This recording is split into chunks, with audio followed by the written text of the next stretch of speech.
রয়েছে জবানের সম্পাদক ও বিশিষ্ট চিন্তক জনাব রেজাউল করিম রনি। জনাব রেজাউল করিম রনি, আপনাকে আমাদের অনুষ্ঠানে স্বাগত জানাই। আপনি আমাদের সময় দিয়েছেন, সেজন্য আমাদের কৃতজ্ঞতা জানবেন। আমাদের সঙ্গে আরও থাকার কথা ছিল, কথা আছে এখনও, জাতীয় নাগরিক কমিটির মুখ্য সংগঠক জনাব সার্জিস আলমের। জনাব সার্জিস আলম আমাদের সাথে কথা হয়েছে কিছুক্ষণ আগে, তিনি আমাদের সাথে যুক্ত হবেন সেটাও জানিয়েছেন। আমরা তার কাছে অপেক্ষা করছি, তিনি যখনই আমাদের সাথে যুক্ত হবেন তার সাথে আমরা আসলে আপনাদের যোগাযোগ করিয়ে দিব এবং আমরা তার সাথে কথা বলবো। এই মুহূর্তে আমরা জনাব রেজাউল করিম রনির সঙ্গেই কাছেই আসতে চাই। জনাব রেজাউল করিম রনি,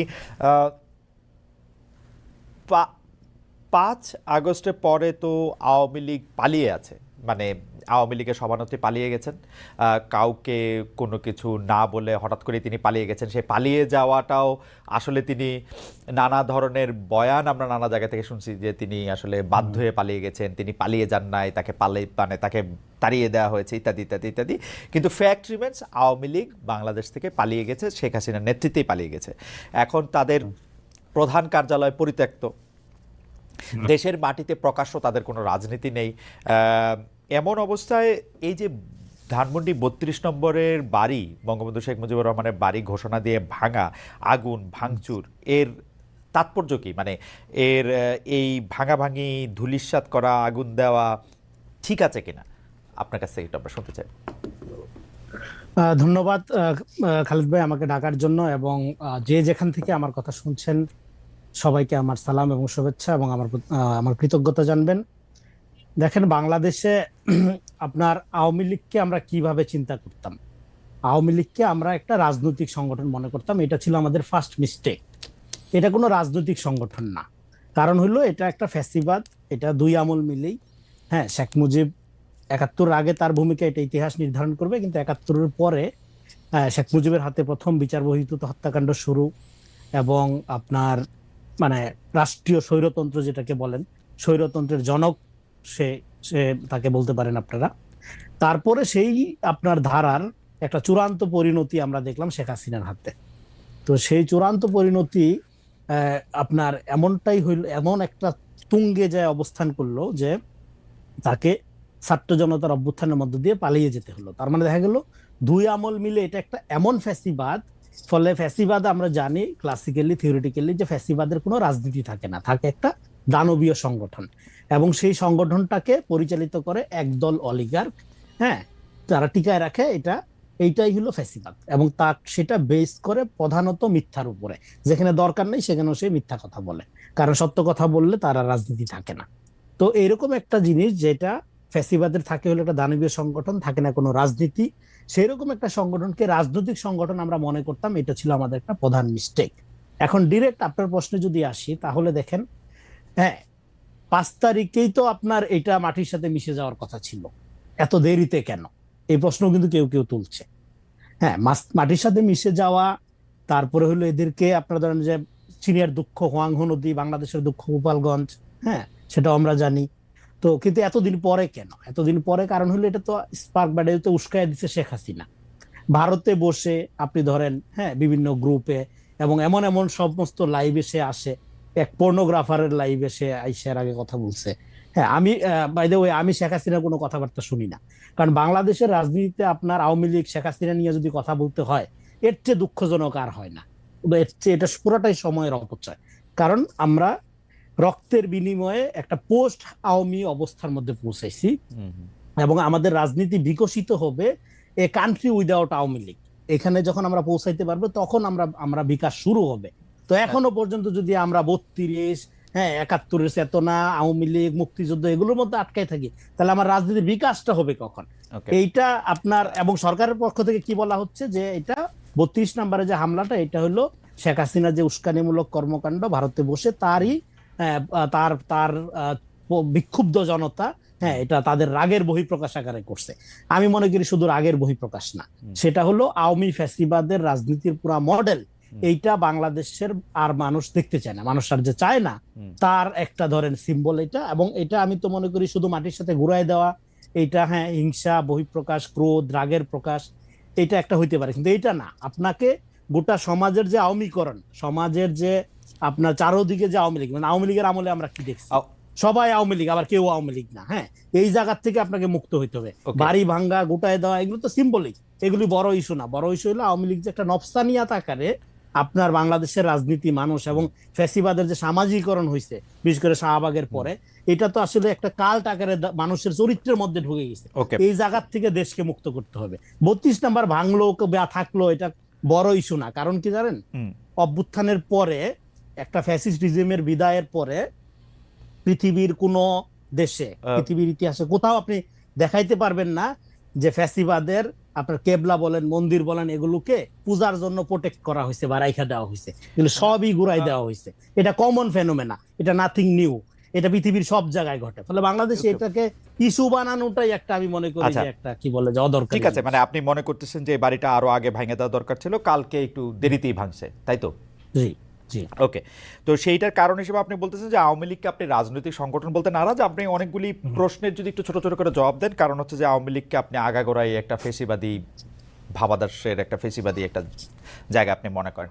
আপনি যে কারণে আওয়ামী লীগকে একটি রাজনৈতিক সংগঠন মনে করেন না, সেই কারণে বাংলাদেশে আর কোনো রাজনৈতিক সংগঠন কি রাজনৈতিক সংগঠন হইতে পারে? ধরেন বিএনপি, ধরেন জামায়াত, ধরেন বামপন্থী দলগুলা, তারা ঠিক আছে, তারা রাজনৈতিক সংগঠন হতে পারবে, তারা রাজনৈতিক সংগঠন হিসেবে বিবেচিত হবে, মানে আপনি যদি ওই ফর্মুলাতে ফেলেন আর কি। ইন্টারেস্টিং, খুবই গুড কোশ্চেন। হ্যাঁ, বাংলাদেশের রাজনীতি বলতে আওয়ামী মডেলটাই গইরা উঠছে। এখন অন্যান্য যে দলগুলোর কথা বললেন, এরা এতদিন আওয়ামী লীগের রিয়েকশনারি পলিটিক্স করছে, যে কারণে বাংলাদেশে কোনো দলেরই বিকাশ হয়নি। ফলে আপনি যখন বিএনপি বলেন, জামাত বলেন, এগুলো এতদিনের যে রাজনীতি সেটা হলো আওয়ামী লীগের রিয়েকশনে গইরা ওঠা রাজনীতি। ফলে সেই রিয়েকশনের রাজনীতি কম বেশি আওয়ামী আসরপ্রাপ্ত রাজনীতি। 5 তারিখের পরে জেনজির এই অভ্যুত্থানের একটা আকাঙ্ক্ষা হলো যে আমরা এমন একটা রাজনীতি চাই যেটা সিটিজেন ভিত্তিক, হ্যাঁ, গণতান্ত্রিক ভিত্তিক। এই জন্য আমি বলি 5 তারিখের পরের রাজনীতি আকাঙ্ক্ষা কি? রাজনীতি আকাঙ্ক্ষা হবে ফিলান্থ্রপি অ্যাজ পলিটিক্স। আগে কি ছিল? আগে ছিল পলিটিক্স অ্যাজ ফিলান্থ্রপি, মানে আমি কোটি কোটি টাকা দিয়ে নমিনেশন কিনবো, 100 কোটি টাকায় নমিনেশন করবো, 1000 কোটি টাকা চুরি করব, এই হলো মডেল। হ্যাঁ, এখন এটা না। এখন মডেলটা হলো আপনি ইমিডিয়েট রাইট নাও এখন জনগণের সাথে কিভাবে থাকবেন তার আলোকে আমরা আপনাকে রাজনৈতিকভাবে বিবেচনা করব। তো এখন বাংলাদেশে যেটা হচ্ছে, হ্যাঁ, ইউ আর ভেরি রাইট, যে এখানে এই যে যত দলগুলো বললেন, দলগুলোর মধ্যে কম বেশি আওয়ামী আসর আছে, যে কারণে বাংলাদেশের রাজনীতি বিকাশই হয়নি। দেখা না দেশে আওয়ামী লীগ নাই, এজ ইফ এমন একটা ব্যাপার যেটা কোনো রাজনীতি না। জনাব রনি, তাহলে কি আমি, মানে আপনি তো যেহেতু একজন চিন্তক, এই ব্যাপারগুলি নিয়ে আপনার গভীর চিন্তা ভাবনা আসে, এই জন্য আমি আপনার কাছে একটু বুঝাইতেছি। তার মানে হচ্ছে যে আপনি বলতেছেন যে আওয়ামী লীগের মতো করেই অন্যান্য রাজনৈতিক দলগুলি, মানে জামাতে ইসলামী বলি, বিএনপি বলি, জাতীয় পার্টি বলি বা বাম সংগঠনগুলি বলি, তারা আওয়ামী লীগের রিয়াকশনের পলিটিক্স করতে করতে তারা ছোট ছোট আওয়ামী লীগে পরিণত হয়েছে বা বড় বড় আওয়ামী লীগে পরিণত হয়েছে, তাই তো? তাহলে আপনি যদি আওয়ামী লীগকে ফেসিবাদী সংগঠন বলে ওর ব্যাপারে কোনো রাজনৈতিক আলাপ না করতে চান, তাহলে জামাত সম্পর্কে কেমনে করবেন সেইটা, মানে আমি একটু বুঝতে চাই। হ্যাঁ, রাইট। জামাত বিএনপি এরা তো রিয়েকশনের রাজনীতি করছে। তার মানে কি, এরা আওয়ামী লীগের কারণে বিকশিত হইতে পারে না। ফলে 5 তারিখের পরে সমস্ত রাজনৈতিক দলগুলোর জন্য একটা চ্যালেঞ্জ হলো যে তাহলে একটা ডেমোক্রেটিক রাজনৈতিক অবস্থার মধ্য দিয়ে, যেটাকে আমরা যেটা আলোচনা করতে চাচ্ছি, যে নতুন রাজনৈতিক বন্দোবস্ত। দেখেন, নতুন রাজনৈতিক বন্দোবস্ত মানে নতুন দলের বন্দোবস্ত না। হ্যাঁ, আমাদের এখানে পলিটিক্সটা প্রেজেন্ট, পলিটিক্স দরকার, আমাদের রাজনীতি দরকার। আওয়ামী লীগের কারণে কোনো রাজনীতির বিকাশ হয়নি। ফলে এখন শিক্ষাটা হইলো 5 তারিখের এইটা, যে আপনি বিএনপির নামে করেন, জামাতের নামে করেন, বামের নামে করেন, আওয়ামী মডেল আর চলবে না। আওয়ামী মডেল থেকে আপনাকে বের হইতে হবে। হ্যাঁ, এই জন্য আপনার প্রত্যেক দলের জন্য এটা একটা চ্যালেঞ্জ আকারে হাজির হয়েছে। You are very right. হ্যাঁ, তাদের মধ্যে যে আওয়ামী এলিমেন্ট গুলো আছে, আওয়ামী স্বভাব, এই জন্য বললাম যে আওয়ামী লীগ হলো আমাদের একটা কমন নফসানিয়াত, এটা জাতীয় চরিত্র আওয়ামী লীগ। হ্যাঁ, এই চরিত্র থেকে মুক্ত হওয়াটা এই রাজনৈতিক দলগুলোর জন্য একটা চ্যালেঞ্জ আকারে হাজির। তার মানে হচ্ছে আওয়ামী লীগ তো রাষ্ট্র ক্ষমতায় 75 থেকে 96 পর্যন্ত ছিল না, 96 থেকে 2001 পর্যন্ত থাকে, আবার 2001 থেকে 2009 পর্যন্ত ছিল না। তবুও মানে এই আওয়ামী লীগের রাজনৈতিক মডেল বা যেটা আপনি নফসিয়ান বা মনন বলতেছেন, সেই মননটা আসলে আওয়ামী ভাবধারাতেই ছিল মানে এখন পর্যন্ত। রাইট। তো আপনার বাংলা স্পিড দেখেন আরো সহজ করে বলি, হ্যাঁ স্পিড অফ বাংলাদেশটা কখনো বিকশিত হওয়ার সুযোগ পায়নি বাংলাদেশের রাজনীতিতে। আচ্ছা এখানে ভারতীয় বাঙালি জাতীয়তাবাদের যে ন্যারেশন হ্যাঁ সেটাই মেইন স্ট্রিম ছিল, সেটা আওয়ামী লীগ ক্ষমতায় থাক আর বিএনপি জামাত ক্ষমতায় থাক, হ্যাঁ ইস- সেইটার আলোকেই রাজনীতি বিকশিত হয়েছে। ফলে এখানে রাজনীতি বলতে যেটা বোঝায় এটা আওয়ামী মডেল, এখানে জ্ঞানের ধারণার আওয়ামীকরণ হয়েছে। একটা উদাহরণ দিই, ধরেন আচ্ছা একটা লোক কবি সাহিত্যিক বা শিল্পী, হ্যাঁ সে ধরেন মুজিব পূজা করে হুম কিন্তু তাকে আপনি আওয়ামী লীগ মনে করতেছেন, তাকে শিল্পী সাহিত্যিক মনে করতেছেন। হুম আবার একটা লোক ধরেন যে জিয়া বা অন্য নেতাকে যদি ধরেন সে তার হুম আইকন বা সিম্বল মনে করে, তাহলে তাকে আপনি মেইনস্ট্রিম মনে করতেছেন না, আমলে নিচ্ছেন না, হুম হ্যাঁ সে দ্বিতীয় তৃতীয় ক্যাটাগরি হয়ে যাচ্ছে। ফলে এই যে একটা আওয়ামীময় হ্যাঁ, আপনার কালচারাল ইন্ডাস্ট্রি বলেন, রাজনৈতিক চিন্তা বলেন এবং গণতন্ত্রের ধারণারও আওয়ামীকরণ হয়েছে, না তার আলোকে দেখা গেছে বিকল্প কেউ নাই, ইয়া নাই। ফলে আমি এই জন্যই বলতেছি না যে আমরা বাংলাদেশে না রাজনীতিটা বিকশিত হওয়ার সুযোগ পাইনি। না রনি, আমার মনে হয় যে আপনি খুবই ইন্টারেস্টিং একটা জায়গায় কথা বলতেছেন। কারণ হচ্ছে যে আমরা কিন্তু ৮০ থেকে ৯০ দশকে যখন বিশেষ করে হোসেন মোহাম্মদ এরশাদ সাহেব ক্ষমতায় ছিলেন, তখন কিন্তু আপনি যে এই যে শিল্প সাহিত্যিকরণের যে এক ধরনের আওয়ামীকরণ বা বিএনপিকরণ, সেইটা কিন্তু এরশাদ সাহেবের ক্ষেত্রে আমরা পুরোপুরি অনেক বেশি পরিমাণে দেখছি। ৭৫ থেকে ৯৬ পর্যন্ত কিন্তু আমরা আবার আরেক রকম দেখছি, মানে যদি আমরা মোটা দাগের মধ্যে বলি। তো এই সবটা দায় হচ্ছে যে আপনি মনে করতেছেন যে বাংলাদেশের পলিটিক্স যে একটা চেহারা পাইছে, সেই চেহারাটা আসলে আওয়ামী লীগেরই ছাঁচ করা একটা চেহারা, তাই তো? রাইট, এই চেহারাটা তৈরি করছে হইলো এখানকার বামপন্থী যে পলিটিক্স আপনারা সেটাকে বলে যে আমি হ্যাঁ যদি নন পলিটিক্যাল বামপন্থা, হ্যাঁ কালচারাল বামপন্থার সাথে আওয়ামী লীগের যে লিঙ্ক, হ্যাঁ তার আলোকে এটা তৈরি হয়েছে, যে কারণে এটা বিকশিত হয় নাই। আপনার এখানে কাছে স্পিড অফ বাংলাদেশটা আপনার আবিষ্কারই করা হয়নি। আপনার কাছে 5 তারিখের পরে এটা আমাদের টাস্ক হবে, আচ্ছা, দায়িত্ব হবে স্পিড অফ বাংলাদেশটাকে ইনভেন্ট করা। আপনার কাছে কি কখনো মনে হয় যে এই যে এইরকমটা হয়েছে, এটা কোনো না কোনো স্টেজে বাংলাদেশের মানুষ এরকম চাইছিল, না এরকম কখনো মনে হয় না? বাংলাদেশের মানুষ দেখেন, বাংলাদেশের মানুষ বলতে আপনি কাদেরকে বলতেছেন? বাংলাদেশে তো অনেক ধরনের অনেক শ্রেণীর অনেক পেশার মানুষ আছে, কে চাইছিল? এখানে চাইছিল মেইন কিনা স্ট্রিম আমরা বলতে জি না, বাংলাদেশের মানুষ এটা চায়নি। বাংলাদেশের মেজরিটি মানুষের এগেনিস্টে এই যে ধারাটা, এই যে আমি যেটাকে শাহবাগী বা বাঙালি হুম ওটার বাঙালি জাতীয়তাবাদী বয়ানের ডোমিনেন্সি যেটাকে বলতেছি, এটা তো 5%। ধরেন ডেইলি স্টার, প্রথম আলো যে ন্যারেশন এখানে ধরেন মেইন স্ট্রিমিং করছে, হুম মূল ধারা বলতে যেটা, এটা তো মাইনরিটি। কিন্তু কালচারালি যেহেতু তারা ইস্টাবলিশ, যেহেতু তারাই প্রতিষ্ঠানের মালিক, যেহেতু তাদের সাথে ক্ষমতার সম্পর্কটা আওয়ামী লীগ বিএনপি যখনই থাকতো তাদেরকে আমলে নিয়ে চলতো, তাদের সাথে ডিপ স্টেট কম্প্রোমাইজে বাধ্য হইতো। ফলে এই মাইনরিটি 5% 6%-এর লোকটাই এবং এই মিডল ক্লাস বা আপার মিডল ক্লাসটাই বৃহত্তর বাঙালি মুসলিম জনগোষ্ঠীর এগেনিস্টে রাজনীতি করে গেছে। ও আচ্ছা এটার পিক হয়েছিল, এটার পিকে উঠছিল ওয়ার এন্ড টেররের সময়, এবং এই আচ্ছা ধারাটা at the same time Islamophobic ধারা, আচ্ছা ইসলাম বিদ্বেষী ধারা আকারে হুম মূল ধারা হিসেবে বাংলাদেশে বিকশিত হয়েছে। ওকে, আমরা আমাদের সাথে সার্জিস আলম যুক্ত হয়েছেন। সার্জিস আলম, আপনাকে প্রথমেই আমরা স্বাগত জানাই, অভিনন্দন জানাই আপনার নতুন জীবনের জন্য। এবং আমাদের সাথে জনাব রেজাউল করিম রনি আছেন, তিনি এতক্ষণ কথা বলছিলেন। জনাব রনি, আমি আপনাকে প্রশ্নটা করে আমি জনাব সার্জিসের কাছে একটু যাই। আমি আপনাকে প্রশ্নটা করে রাখি আর কি। আপনি এখানে বলছিলেন যে এখনো যদি আমাদের ৭১-এর চেতনা এবং এগুলি নিয়ে কথা বলতে অন্যান্য অনেক দুই একটা বিষয়ের ক্ষেত্রে, তাইলে আমাদের আসলে এটা সময় নষ্ট ছাড়া কোনো কিছু মনে হয় না। আপনি কি ৭১-এর চেতনাকেও আসলে আওয়ামী লীগেরই একটা মানে আওয়ামী লীগেরই একটা নেগেটিভ মনে করেন কিনা, ৫টা নেগেটিভের বা 3টা নেগেটিভের, এবং সেটা হইলে সেটা কেন, সেটাও আমরা একটু শুনবো। আমরা একটু জনাব সার্জিস আলম আপনার কাছে আসি। জনাব সার্জিস আলম, আবারও আপনাকে অভিনন্দন জানাই নতুন জীবনের জন্য। আমরা দর্শকদের কাছে একটু বলে রাখি, জনাব সার্জিস আলম আমাদের সাথে একটু পরে যুক্ত হয়েছেন, কিন্তু যুক্ত হয়েছেন এখন।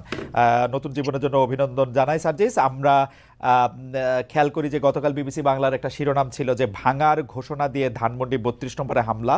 তার আগেই আপনার সহকর্মী, সহযোদ্ধাও আমরা এরকম বলতে পারি, জনাব Hasnat Abdullah verified Facebook ID থেকে পোস্ট করেছিলেন, আজ রাতে বাংলাদেশে ফেসিবাদের তীর্থভূমি মুক্ত হবে। আপনাদের সহকর্মী সমন্বয়ক ও সরকারি উপদেষ্টা আসিফ মাহমুদ সজীব ভুঁইয়া গতকাল ফেসবুকে পোস্ট করেছেন, উৎসব হোক। আগেই ভগ্নস্তূপ হয়ে থাকা ৩২ নম্বরে বাড়ি ধূলিসাৎ করা যখন শেষ দিকে, তখন আপনার ফেসবুক পোস্ট, আবু জাহেলের বাড়ি এখন পাবলিক টয়লেট। আপনার আগে আবার উপদেষ্টা মাহফুজ আলম ফেসবুক পোস্টে ভাঙার চেয়ে গড়ার দিকে মনোযোগ দেওয়ার আহ্বান জানিয়েছেন। গতকালকের ৩২ নম্বরে বুলডোজার অভিযানের ঘটনায় বৈষম্যবিরোধী ছাত্র আন্দোলন ও জাতীয় নাগরিক কমিটির অফিসিয়াল অবস্থান কি ছিল? আপনাদের সমন্বয়কদের সবার অবস্থান আমার কাছে একরকম মনে হয় না, নাকি আমার এটা বোঝার ভুল? আপনি যদি একটু আমাকে পরিষ্কার করেন যে, যেমন আপনি আসার আগে আমি একটু সামারাইজ করি, জনাব রেজাউল করিম রনি বলেছেন যে এইটা আরো আগেই ভাঙা দরকার ছিল, এটা 5 আগস্ট এটা ভাঙা দরকার ছিল, গতকাল এটা অনেক দেরি হয়ে গিয়েছে, এটা ছিল মোটামুটি ওনার সার্বিক অবস্থান। উনি নিশ্চয়ই আবারও পরে বলবেন। জনাব সাজিদ সালাম, আপনার কাছে একটু জানতে চাইব। প্রথমেই ভাই দুঃখিত আসলে আমার অনাকাঙ্ক্ষিত ভাবে এখানে যুক্ত হতে একটু লেট হওয়ার কারণে। আর দ্বিতীয়ত আপনাকে অসংখ্য ধন্যবাদ আমাকে শুভকামনা জানানোর জন্য। আমাদের জন্য আসলে দোয়া করবেন আপনারা। আমি যদি বলি আমাদের জায়গা থেকে যে এক্ষেত্রে বৈষম্য বিরোধী ছাত্র আন্দোলন কিংবা জাতীয় নাগরিক কমিটি তাদের জায়গা থেকে যে স্পেসিফিক এই বিষয়ে একটা কোনো অফিসিয়াল স্টেটমেন্ট ছিল বা কোনো একটা অবস্থান ছিল, ব্যাপারটি এরকম ছিল না। ব্যাপারটি ছিল এই যে তীব্র একটা ক্ষোভ। ভাই যে কথাটি বলেছেন সেই জায়গায় আমি সম্পূর্ণ একমত।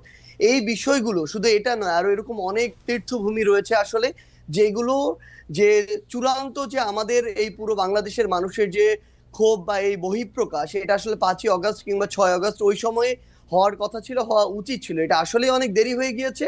কিন্তু আমাদের জায়গা থেকে যদি আমরা বলি, গতকালকে আমরা যেটা দেখেছি, ঘটনাটা এই সময়ে এসে এভাবে হয়তো প্রত্যাশিত ছিল না। কিন্তু সবচেয়ে বড় কথা হচ্ছে এটা এক সময় না এক সময় প্রকাশিত হওয়ারই কথা ছিল। এবং এক্ষেত্রে সবচেয়ে বেশি আমার মনে হয় যে প্রভাবিত করেছে খুনি হাসিনা। যে প্রভাবিত তিনি ওই 15-16 জুলাই করেছিলেন ওই গণভবনে বসে প্রেস কনফারেন্স করে, সেই প্রভাবিত তিনি এখন করছেন ভারতে বসে।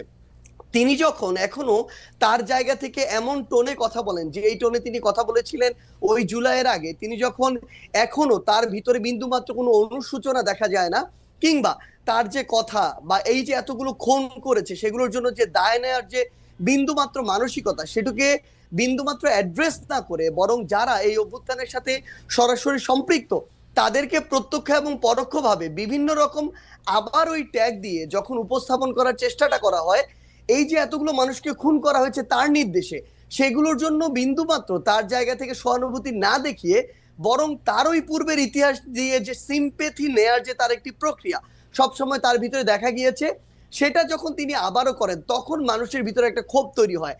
এত বড় একটি হত্যাযজ্ঞ ঘটানোর পরে তিনি যখন নতুন করে আবার ছাত্র সমাজের উদ্দেশ্যে এসে বক্তব্য দিতে চান, তখন মানুষের ভিতরে এই ক্ষোভটা সামগ্রিকভাবে তৈরি হয়। আপনি গতকালকে ওই ভিডিওগুলোতে দেখবেন এখানে কিন্তু কোনো নির্দিষ্ট শ্রেণীর বা পেশার মানুষের কিংবা নির্দিষ্ট কোনো প্ল্যাটফর্মের মানুষের রিপ্রেজেন্টেশন ছিল না। সকলে এই জায়গায় ঐক্যবদ্ধ হয়েছিল যে এই বিষয়টিতে তাদের অবস্থানের জনাব ক্ষেত্রে। সাজিদ সালাম, আমার কয়েকটা প্রশ্ন আছে। আপনি কি কালকে শেখ হাসিনার বক্তব্য শুনছেন? আমি তার বক্তব্যের আংশিক শুনেছি, যে আংশিক ক্লিপগুলো না, আমরা মানে কেন সোশ্যাল কেন মিডিয়ায় কেন দেখেছি। মানে আমি একদমই একাডেমিক একটা জানতেছি, কেন শুনছেন? যেমন আমার কোনো শোনার না। দরকার হয় নাই, আমিও শুনি নাই ভাই। আমার শোনার কোনো দরকারই হয় না, আপনি শুনছেন কেন? তাহলে আমি একটু জানতে চাই। না না, প্রথম কথা হচ্ছে যে খুব স্বাভাবিকভাবে আপনি দেখবেন সোশ্যাল মিডিয়ায় যে কোনো বক্তব্যের ইন্টারেস্টিং পার্ট গুলো ক্লিপ আকারে ছোট ছোট 30 সেকেন্ড 1 মিনিটের ক্লিপ আকারে সামনে চলে Okay. আসে। এরকম একটি ক্লিপ সামনে চলে এসেছিল, যেই জায়গায় ওই ক্লিপটি বিভিন্ন জায়গায় এসেছে, যেই ক্লিপটি আসলে এরকম করে রিপ্রেজেন্ট করছিল যে তিনি আবার ওই আগের আজকে থেকে 6-8 মাস আগে যেই কথাগুলো বলে তিনি 16 বছর কাটিয়েছিলেন, সেম সিম্প্যাথি নেয়ার কথাগুলো তিনি আজকেও দাঁড়িয়ে বলছেন। এবং আপনার কাছে কি সিম্পেথি, মানে আপনি কি সিম্পেথি উনার জন্য সিম্পেথি পাইছিলেন? আপনি মানে উনার জন্য সিম্পেথি হয়েছিল উনার বক্তব্য শুনে? ভাই সবচেয়ে বড় কথা হচ্ছে কি, মানে এই যে মানে আমি কেন এই প্রশ্ন করতেছি, যে আমার কাছে মনে হয় গত 15 বছর ধরে শেখ হাসিনা বাংলাদেশ শাসন করছেন। এর মধ্যে গত 10 বছর ধরে, বিশেষ করে 2014 সালের পর থেকে উনি যতবার যত জায়গায় বক্তৃতা দিচ্ছেন সেটা জোর করেই দিচ্ছেন। জোর করে দিচ্ছেন বলতে তিনি যেন প্রধানমন্ত্রী, বিডিবিতে ছিলেন, ইয়াতে ছিলেন, জোর করে দিচ্ছেন। আমাদের জোর করে শুনতে হয়েছে। এখন তো এটা আমাদের জোর করে শোনার বিষয় না। এবং উনার কি সেই প্রভাব, সেই ইনফ্লুয়েন্স, মানে 100 ভাগের 1 ভাগও আছে যে আমরা ওইটার প্রতিক্রিয়ায় গিয়ে আরেকটা কাজ করে আসতে হবে? আপনার কাছে কি মনে হয় জনাব সাজ্জেস? না দেখুন, সবচেয়ে বড় কথা হচ্ছে যে আমরা আমাদের জায়গা থেকে, মানে কেউ এটা ব্যক্তিগত জায়গা থেকে গিয়ে এই বিষয়টি করেছে এরকম না। মানুষ হয়তো বা মানুষের ভিতর আমার মনে হয় এখন এই বিষয়টি কাজ করছে যে আমাদের আসলে যেই কাজগুলো 5ই অগস্ট বা ওই সময়টাতে করা দরকার ছিল, যেগুলো এখন আমাদের জায়গা থেকে বাকি রয়ে গিয়েছে, মানুষের এই ক্ষোভটা সামগ্রিকভাবে শুধুমাত্র ওই হাসিনা বক্তব্য দিচ্ছে এই জন্য তৈরি হচ্ছে, ব্যাপারটা এরকম না। এই ক্ষোভের কিছু অংশ আমি যদি বলি একদম ফ্র্যাঙ্কলি অন্তর্বর্তীকালীন সরকারের উপরেও আছে। এই অন্তর্বর্তীকালীন সরকার তাদের জায়গা থেকে এই খুনি যারা ছিল যারা সরাসরি এই খুনগুলোর সাথে জড়িত, ছাত্রলীগ, আওয়ামী লীগ, যুবলীগের ক্যাডাররা বা কিছু কিছু পুলিশ সদস্য, যাদেরকে আসলে গ্রেফতার করে বিচারের আওতায় আনার কথা ছিল, দৃশ্যমান এরকম একটা বিচার আমাদের দেখার কথা ছিল, সেটি যখন দেখছে না, মানুষের ভিতরে একটা ক্ষোভের উদ্গীরণ হচ্ছে। যখন দেখছে ছাত্রলীগ, যুবলীগ, আওয়ামী লীগের ওই সদস্যরাই বিভিন্ন ভাবে বিভিন্ন দলের সাথে এখন যুক্ত হচ্ছে এবং আশ্রয় প্রশ্রয়ে তাদের চোখের সামনে দিয়ে হাঁটছে, তখন এই মানুষগুলোর ভিতরে আরেকটা ক্ষোভ তৈরি হচ্ছে। তখন এই মানুষগুলো এই সামগ্রিক ক্ষোভের একটি, আমার মনে হয়, নতুন এখানে একটা ওকেশন পেয়েছিল, যে ওকেশনে গিয়ে অ্যাটেন্ড করে নিজের এই ক্ষোভটির উদ্গীরণ করেছে মানুষ। এইটা কি এরকম হইতে পারে জনাব সার্জিস আলম? ধরেন শেখ হাসিনার উপরে তো আপনার কন্ট্রোল নাই, আমারও কন্ট্রোল নাই, শেখ হাসিনা আরেকটা বক্তৃতা দিল, তারপরে গিয়ে কোন বাড়িটা ভাঙবেন? না দেখুন, এখানে শেখ হাসিনা অসংখ্য বক্তৃতা দিক আর একটা বক্তৃতা দিক, সেটা ফ্যাক্ট না। তবে মানুষের ভিতরে এই যে ক্ষোভ, যেই ক্ষোভটা আসলে মানুষের একটা ভিতরে 5ই অগস্টের পরে, যে কথাটি গতকালকে আমরা দেখলাম যে আমাদের উপদেষ্টা মাহফুজ ভাই যিনি রয়েছে, তিনি বলেছিলেন যে মানুষ ভাঙাটা এক পাশে রেখে গড়ার দিকে মনোযোগ দিচ্ছিলেন, কিন্তু মানুষ যখন দেখছিলেন তার যেটুকু ন্যূনতম চাওয়া, ওই চাওয়াটুকু বিচারের ক্ষেত্রে হোক বা অন্যান্য পলিটিক্যাল স্পেয়ারে হোক, যেটা মানুষ এক্সপেক্ট করে, ওইটুকু যখন প্রত্যাশিত অনুযায়ী পাচ্ছে না, তখন মানুষের এই ক্ষোভের উদ্গীরণটা বিভিন্ন কারণে হচ্ছে এবং ঘটছে। এবং সবচেয়ে গুরুত্বপূর্ণ বিষয় হচ্ছে, শেখ হাসিনা আগামীতে, আমি ধরে নিচ্ছি 1 মাস পর কোনো বক্তব্য দিলেনও না, কিন্তু আজকে থেকে 2, 3, 4 মাস পরে আমরা যদি এই দৃশ্যমান শহীদ পরিবারের কিংবা যারা আমাদের আহত যোদ্ধারা রয়েছেন তাদের এই রক্তের বিচারগুলো দৃশ্যমান না দেখি, দেখবেন শেখ হাসিনার বক্তব্য দেয়া লাগবে না, আমরা শহীদ পরিবার কিংবা আহতদেরকে সাথে নিয়ে হয়তোবা এরকম রাস্তায় আমাদেরকে নেমে যেতে হবে, এরকম একটা দৃশ্যমান বিচারের জন্য। তো এই জায়গাটা শুধুমাত্র শেখ হাসিনার দৃশ্যমান বিচার করার জন্য আপনারা আওয়ামী লীগের স্থাপনাগুলি বা আওয়ামী লীগের সাথে জড়িত জিনিসগুলি গিয়ে আপনারা ভাঙবেন। এটা আওয়ামী লীগ না, সবচেয়ে বড় কথা হচ্ছে কি, দেখেন আওয়ামী লীগ বলে এমন কিছু এখানে বিষয়কে নিয়ে আসা হচ্ছে। আওয়ামী লীগের সবাই, আমরা যে স্পষ্ট করে বলি, আওয়ামী লীগের যে মানুষগুলো এই বিষয়গুলোর সাথে জড়িত ছিল, হত্যাযজ্ঞের সাথে, খুনের সাথে, ফ্যাসিজমের সাথে, স্বৈরাচারের সাথে, এবং তারা যেগুলোকে সিম্বল, এক প্রকার উপাসনালয় হিসেবে তৈরি করে সিম্বলাইজ করে এতদিনের রাজনীতিটা করেছে, মানুষের ক্ষোভ ওই জায়গায়। বাংলাদেশে আমি ধরে নিচ্ছি 20% মানুষ আওয়ামী লীগের সমর্থক ছিল, কই বাকি বাড়িগুলোতে তো গিয়ে হামলা করা হয়নি, ওই সমর্থকদের বাড়িতে গিয়ে কিন্তু হামলা করা হয়নি, কিন্তু এই ধানমন্ডি 32, ওই গণভবন কিংবা এই যে বিভিন্ন ভবনগুলোকে কেন্দ্র করে পুরো একটা উপাসনালয় হিসেবে প্রেজেন্ট করে এই যে রাজনীতি করা হয়েছে, মানুষের ক্ষোভটা ওই জায়গায়। এবং এটা স্পেসিফিক ভাবে দল হিসেবে আওয়ামী লীগ নয়, বরং স্পেসিফিক ভাবে কিছু প্রতিষ্ঠান বা উপাদান, যেগুলোকে সামনে রেখে এতদিন আওয়ামী লীগ এই অত্যাচার নিপীড়নের রাজনীতিটা করেছে। ওকে জনাব সার্জিস আলম, আপনি যে বিচার না হওয়ার কথা, যারা এর জন্য দায়ী সেটা না হওয়ার কথা, সেটা আপনি বলেন। আমি মনে করি বাংলাদেশে জুলাই আগস্টে বা তার আগে যতগুলি রাজনৈতিক হত্যাকাণ্ড হয়েছে, যতগুলি রকম পুলিশগুলি চালিয়েছে, নিবর্তনমূলক যত রকম কাজ করেছে, সেটা সরকার প্রধান, সেটা এককভাবে তাকে দায়ী করা উচিত, অন্তত প্রথম জায়গায় তাকে রাখা উচিত।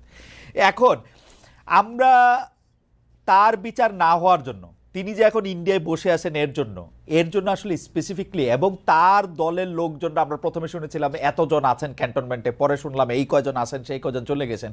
আমরা তো আপনাদেরকে এইটার বিচার দাবি করতে কখনো শুনি না, যে কেন মানে ওরা চলে গেল, কেন ওদের নামে একটা স্পেসিফিক মামলা করা হলো না, কেন এটার মধ্যে এটা কি করা হলো। এটা কি আপনারা এটা সেনাবাহিনী বলে আপনারা তাদেরকে ছাড় দিচ্ছেন? আপনারা কি মনে করতেছেন যে না, এদের সম্পর্কে কোনো কিছু বলা যাবে না? আমি আসছি আপনার কাছে জনাব সার্জিস আলম, আমি একটু জনাব রনির কাছে একটু চট করে একটা জিনিস একটু জেনে আসি। জনাব রনি, আপনি 71-এর চেতনা নিয়েও কথা বলতে চান না? 71-এর চেতনাকেও আপনি আওয়ামী লীগের সম্পত্তি মনে করেন কিনা? 71-এর চেতনা আওয়ামী লীগের সম্পত্তি মনে করি না। 71-এর ঘটনাটা কি ঘটছে? 71-এর ঘটনাটা ঘটছে হইলো, হ্যাঁ, 71-এ আপনার একটা জনযুদ্ধ ছিল। সেই জনযুদ্ধকে ভারতীয় বাঙালি বুদ্ধিজীবীরা বয়ান কইরা কইরা এটা আওয়ামী যুদ্ধে পরিণত করছে। এটা ন্যারেশন লিটারেচারের মধ্য দিয়ে বয়ান করেছে। সেইটা সেই ঘটনা 24-এর ক্ষেত্রে কিছু কিছু জায়গায় দেখা যাচ্ছে, সেইটা আলোচনায় পরে আসবো। দেখেন, আপনার ম্যাকিয়াভেলির আলোচনা থেকে যদি আমি বলি, সেটা হলো man have to respect the past but to submit to the present. এখন আমাদের এখানে কিছু লোকজন বলে কি 24-71 মুখোমুখি দাঁড় করে দেওয়া হয়। 71 বাংলাদেশের জনগণের জন্য, মানুষের জীবনের সবচেয়ে, আমাদের ইতিহাসের সবচেয়ে বড় ইভেন্ট। আমরা একটা রাষ্ট্র, একটা ভৌগোলিক পরিচয় পাইছি। এইটার সমকক্ষ ইভেন্ট অন্য কিছু হইতেই পারে না। কিন্তু 24-এ আপনার ঘটনাটা কি ঘটছে? 71-এ আপনি পাইছেন দেশের স্বাধীনতা, আপনি পাকিস্তানের শোষণ নিপীড়নের বিরুদ্ধে দিয়ে, জনযুদ্ধের মধ্যে দিয়ে সমস্ত শ্রেণী পেশার মানুষের সশস্ত্র সংগ্রামের মধ্য দিয়ে আপনি স্বাধীনতা অর্জন করছেন। হ্যাঁ, সেক্ষেত্রে লিডিং দল আওয়ামী লীগ ছিল ৭১-এর আগে, কিন্তু ৭১-এর যুদ্ধটা সংগঠিত করা, কৃষক যে অস্ত্র নিয়ে যুদ্ধ করলো, এটা কেন করলো? কারণ হলো সর্বদলীয় সংগ্রাম পরিষদের, এই যে শহীদ আসাদদের কথা বলি, হ্যাঁ, আসাদরা কারা? এরা কিন্তু ওই ভাসানীর নেতৃত্বে কৃষক সমিতি গড়ে তোলা, কৃষকদের মধ্যে এমন ভাবে চৈতন্যটা আপনার সেই ৬৫ সালের পর থেকে এমন ভাবে আপনার মানে ফিল্ড ওয়ার্ক গুলো করা হয়েছে, মাঠে মাঠে করা হয়েছে, যাতে করে এই কৃষক যাকে আপনার অবলা মনে করা হয়, তারা অস্ত্র হাতে তুলে নিয়ে যুদ্ধ করতে রাজি ছিল।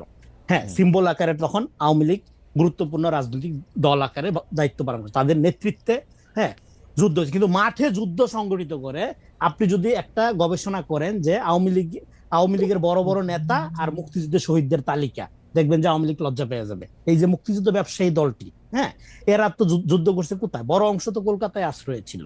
হ্যাঁ, তাহলে এই জনযুদ্ধটা পরবর্তী সময় এখানকার এই আপনার এক ধরনের বুদ্ধিজীবী, হ্যাঁ, যারা ভারতীয় বাঙালি জাতীয়তাবাদের বয়ানের গোলাম, তারা এটাকে ন্যারেশন করে এটা আওয়ামী যুদ্ধে পরিণত করছে। শাহবাগের মধ্য দিয়ে এটার একটা সামাজিক ফ্যাসিবাদের চূড়ান্ত আমরা দেখছি। এইবার আসেন ২৪-এ ঘটনাটা কি করছে। ২৪-এ আপনি ৭১-এ আপনি দেশ পাইলেন, কিন্তু এ দেশের মানুষ নাগরিক হয়ে উঠলো না, সম্প্রদায়, হয় আওয়ামী লীগ, হয় বিএনপি, হয় জামাত, হয় পাহাড়ি, হয় বাঙালি হয়ে রইল। এইটার মধ্য দিয়ে নাগরিক আকারে বিকাশ হলো না। ২৪-এ আপনাকে করলো কি? আপনাকে রাজনৈতিকভাবে স্বাধীন করার একটা সুযোগ করে দিল। এই জন্য আমি বলি আমাদের দুইটা স্বাধীনতা যুদ্ধ, একটা হলো দেশের স্বাধীনতা ৭১, আর ২৪ হলো আপনার রাজনৈতিক স্বাধীনতা, রাজনৈতিক অধিকার অর্জনের স্বাধীনতা। জনাব রনি, আমি দুইটা জায়গায় আপনার একটু দৃষ্টি আকর্ষণ করতে চাই। এক হচ্ছে যে আপনি বলতেছেন যে আওয়ামী লীগের নেতৃত্বে যুদ্ধটা হয়েছিল, কিন্তু শহীদের মধ্যে আওয়ামী লীগকে বেশি লোক পাওয়া যাবে না, ৭১ নিয়ে আওয়ামী লীগ ব্যবসা করছে। এটা তো কে আর অস্বীকার করবে, ৭১ নিয়ে আওয়ামী লীগ ব্যবসা করছে। কিন্তু আর কোন দলরে তো ৭১ নিয়ে ব্যবসা করাটা নিষেধ ছিল না। তারা ৭১-এর তারা তো ৭১-এর এন্টিথিসিস দাঁড় করাইছে, আমরা যা দেখছি। পুরা আপনি দেখেন জামাতে ইসলামী বলি, বিএনপি বলি, আপনি তো এন্টিথিসিস দাঁড় করাইছেন। আর ২৪-এ পোশাক আছে। জি, আপনি একটু বলেন। ৭১-এর ন্যারেশনে আওয়ামী লীগ ৭১ ন্যারেশনটা ডিস্টর্ট করছে, জনযুদ্ধটাকে আওয়ামী যুদ্ধে পরিণত করছে। তার মানে কি জামাত রাইট ছিল? নো। তার মানে কি জাতির পিতা মেজর ডালিম? নো। আপনার ৭১, আপনি যেটা বলছেন, শুনেন, জামাত ইসলামের প্রবলেমটা হলো জামাত হিস্ট্রিক্যালি, আপনার একটা মজার কথা আছে, in the wrong side of history. আপনি জামাত ইতিহাসের একটা রং সাইডে ছিল ৭১-এ, হ্যাঁ, এবং এখন সে যদি মনে করে তাহলে ২৪টা জামাতের অভ্যুত্থান, এই রং সাইড থেকে রাজনীতি করা যায়, কিভাবে করা যায়? তাইলে আপনার ইতিহাসটা চেঞ্জ করে ফেলতে হবে। এই ২৪-এর অভ্যুত্থানটা যদি ধরেন জামাতের অভ্যুত্থান হইতো, হ্যাঁ, তাহলে জামাতের পলিটিক্যাল স্টেক দাঁড়াই যেত, আমরা কেউ ঠেকাইতে পারতাম না। কিন্তু এটা তো ভাই ২৪টা জামাতের অভ্যুত্থান না, এটা তো ভাই বিএনপির অভ্যুত্থান না, এইটা ছাত্র জনতার অভ্যুত্থান। এইটার সাবজেক্টিভিটি হলো প্লুরাল, এখানে দল মত নির্বিশেষে মানুষ এসে অভ্যুত্থান করছে। এবং এটার স্পিরিটটা ছিল কি? এইটার স্পিরিটটা ছিল ইনসাফ, নৈতিকতা। আর বাংলাদেশ দেখেন ১৫ বছরে বাংলাদেশের মানুষের মোরালিটি ধ্বংস হয়ে গেছিল। বিএনপি জামাত হিসাবে পিটায় মারা একটা স্বাভাবিক ব্যাপার হয়ে গেছিল। আচ্ছা, জামাত মারতেছে, আমারে তো মারতেছে না। ছাত্র দলের লোকজনের গুম করে নাই, গুলি করে মারে নাই, তখন তো মধ্যবিত্ত নামে নাই। কিন্তু যেই তার ছেলেকে মারছে, আরে এ তো খারাপ আওয়ামী লীগ, হ্যাঁ, তার মানে মিডল ক্লাস একটা প্রতারণা করছে। এবং এই প্রতারণা কেন করছে? মিডল ক্লাস প্রতারণা করছে, মুক্তিযুদ্ধের বাঙালি জাতীয়তাবাদের এমন একটা বয়ান তাদেরকে খাওয়ানো হয়েছে যে তোরে জুতার বাড়ি দিব ৩ বেলা, কিন্তু উন্নয়নের গল্প শোনাবো, সুখে থাকবে, অসুবিধা নাই, হ্যাঁ, উন্নয়নই বড়, টাকা পয়সা বড়। লোভকে জাতীয় সংস্কৃতি হিসাবে চালু করে আওয়ামী লীগ এগুলি করছে। হ্যাঁ, এখানে সেই জায়গা থেকে আপনি ধরেন এই যে ৭১ পূজা, যেটা, এটা ডেফিনেটলি আমাদের নৎসাৎ করতে হবে। এবং ২৪ হলো কি? ২৪ হলো আমাদের গোটা জনগোষ্ঠীর ইতিহাসের প্রকল্পকে রেস্কিউ করার আন্দোলন। রেস্কিউ করতে হবে। শোনেন, ইতিহাসে অকাট্য বলে কিছু নাই ভাই। না না, সেটা ঠিকই আছে। আমি আমি আমি আমি সকল ধরনের পূজা পার্বণের বিপক্ষে, কিন্তু সেটা ঠিকই আছে, সেটা আপনার বক্তব্য শুধু হিন্দুরা করবে পূজা পার্বণ, সেটা একমাত্র আমি ধর্মীয় জায়গা থেকে বলতেছি না। আমি সকল ধরনের পূজা পার্বণ, সিম্বলিজম, সকল কিছুর এগুলির বিপক্ষে। কিন্তু ঘটনা হচ্ছে যে আপনি ৭১টারে পরে এসে যখন ২৪-এ আসলেন, জনাব রনি, আপনি যে রাজনৈতিক ইনসাফ প্রতিষ্ঠার জন্য ২৪-এর এই আন্দোলনটা হয়েছে, এইটা কি আপনি হাইন্ডসাইট বলতেছেন, মানে আগস্ট পার হয়ে আইসা সেপ্টেম্বরে বলতেছেন, নাকি জুলাই আগস্টেও আপনি এটা বুঝতেছিলেন? কারণ হচ্ছে আমরা আসলে শাহবাগের সময় বুঝতেছি। শাহবাগের সময় বুঝছেন ২০১৩ সালে? জি। 2013 সালে আমি শাহবাগের সময় পার্সোনালি আহ, আহ, আমার পজিশন একটু চেঞ্জ হয় নাই। আমি 13 সালে যা বলছি শাহবাগের সময় এখনো তাই বলতেছি। না মানলাম, কিন্তু 2024 সালের জুলাই আগস্টের আন্দোলনটা কি আসলে রাজনৈতিক ইনসাফ প্রতিষ্ঠার জন্য হয়েছিল কিনা? রাইট। জুলাই চ্যানেল, জুলাইয়ের কোনো রাজনৈতিক জুলাইয়ের কোনো রাজনৈতিক কর্তাসত্তা নাই। হুম, জুলাইয়ে যেটা হইছে, হুম, জুলাইয়ের কোনো রাজনীতি নাই, জুলাইয়ের আছে স্পিরিট, রাইট। এবং সেই স্পিরিটটাকে রাজনীতিতে রূপান্তর করা হলে এখন আমাদের দায়িত্ব। হুম, দেখেন, একটা পপুলার, দেখেন যে ছেলেটা ব্রাকের ছেলেটা দাঁড়াইছে ও তো বিসিএস এর পরীক্ষা দিবে না। হুম। যে ছেলেটা না, রেসিডেন্সিয়ালের আইসা ব্র্যাকেট ছেলে বিশেষ পরীক্ষা কেন দিবে না? ওর দরকার নাই ভাই, ও বাইরে পড়বে হয়তো, বা বা ধরেন আপনার বাংলাদেশে সবার গত তো- অনেকগুলি বিসিএস এ প্রাইভেট বিশ্ববিদ্যালয়ের ছেলে মেয়েরা অংশগ্রহণ করছে, বেশ সবাই ভালো তো করছে। যায় না, সবাই যায় না, মানে আমি বলছি বড় অংশই যায় না, ডেফিনেটলি যায়। কিন্তু আমি বলতেছি যে স্কুলের ছেলেটা নামছে, ওর কি চাকরি মাথায় আছে? আমি বলতেছি বাংলাদেশে না, যে সেটা নাই। ধরেন, আমার কথাটা পয়েন্টটা হলো এটা, বাংলাদেশে যে 20 লাখ টাকা দিয়ে প্রশ্নপত্র কিনা মেয়েরে ছেলেরে ডাক্তার বানানো একটা গর্বের ব্যাপার, ঘুষ খায়া প্রচন্ড ভাবে, হ্যাঁ, লুটপাট কইরা টাকা পয়সা বানানো একটা সফলতার ব্যাপার। এই সংস্কৃতি তো চালু করছিল আওয়ামী লীগ। সেই জায়গা থেকে যে মানে ছেলেগুলো এই নামছিল, সংস্কৃতি হ্যাঁ, এই সংস্কৃতি 2009 সাল থেকে চালু হয়েছে। হ্যাঁ চালু হয়েছে, কিন্তু তার ফলে আমরা গোটা সমাজের ব্যাপারে, ইয়াং প্রজন্মের ব্যাপারে তো আমরা আশাহত হয়ে গেছিলাম। I head politics generation grow হয়েছিল। সেই জেনারেশন যখন এইভাবে রাস্তায় নেমে আসলো, এটার স্পিডটা তো বুঝতে হবে। এই জন্য আমি বলি এইটার স্পিরিটটা কি পলিটিক্স ছিল? এটার স্পিরিটটা না, কি পলিটিক্স ছিল না, এটা পলিটিক্স পরে আসে। প্রথমত এটা মোরাল স্পিড থেকে দাঁড়াইছে। সে দেখছে যে না, আমার আবু সাইদকে এইভাবে গুলি করে মারতেছে, এটা হইতে পারে না, ওকে, ছাত্রকে গুলি করে মারতেছে, এটা হইতে পারে না। এই যে মোরাল, আগে তো এটা হয় নাই, যখন বিএনপি জামাত মারছে তখন কিন্তু তার মধ্যে মোরাল কলটা হয় নাই। ওকে। ফলে এই যে নৈতিক জাগরণটা হইলো, এটা স্পিড জুলাইয়ের, এই জাগরণটাকে আপনি এবার পলিটিক্যালি ট্রান্সলেট করেন, ট্রান্সিডেন্টাল করেন, বিস্তৃত করেন, ঠিক আছে। রাজনীতি দাঁড়ায় যাবে। আমার এবং কাছে সেই রাজনীতি বাংলাদেশে এক্সিস্টেন্সিয়াল যে পলিটিক্যাল পার্টি, বিএনপি, জামাত এবং অন্যান্য যারা, ইভেন বৈষম্য বিরোধী যারা, প্রত্যেকের জন্য একটা চ্যালেঞ্জ আকারে হাজির হয়েছে ওকে, জুলাই স্পিরিট। ওকে। আপনি এই জুলাই স্পিরিটটার যে অনুবাদের কথা, আমরা একটু কথা আগাই নেই, আমি প্রশ্নটা করে জি। রাখি। জুলাই স্পিরিটটার যে আপনি এটা দেখতে পান, সেইটা হচ্ছে যে নতুন যে রাজনৈতিক বন্দোবস্তের কথা বলা হচ্ছে, সেই রাজনৈতিক বন্দোবস্তের মধ্যে এইটার মানে অনুবাদ আপনি দেখেন কিনা, সেইটা আমরা পরে আসবো। আমরা একটু জনাব সার্জিস আলমকে শুনে আসি। জনাব সার্জিস আলম, আপনার কাছে আসার আগে আমি একটু দর্শকদের কাছে জানতে চেয়েছিলাম যে শেখ হাসিনা বক্তব্য পচা ঠেকাতে সব গণমাধ্যমকে হুঁশিয়ার করেছে বৈষম্য বিরোধী ছাত্র আন্দোলন, তাদের অবস্থান সঠিক বলে মনে করেন কিনা? শতকরা 68% দর্শক মনে করছেন যে তাদের অবস্থান সঠিক, শতকরা 32% মনে করছেন যে অবস্থান সঠিক নয়। 66,000 দর্শক এখানে ভোট দিয়েছেন। জনাব সার্জিস, আমি বিরতির আগে আপনার কাছে ছিলাম, আপনার কাছে আবার ফিরে আসছি। বিরতি না, মানে জনাব রেজাল করিম রনির সাথে কথা বলার আগে।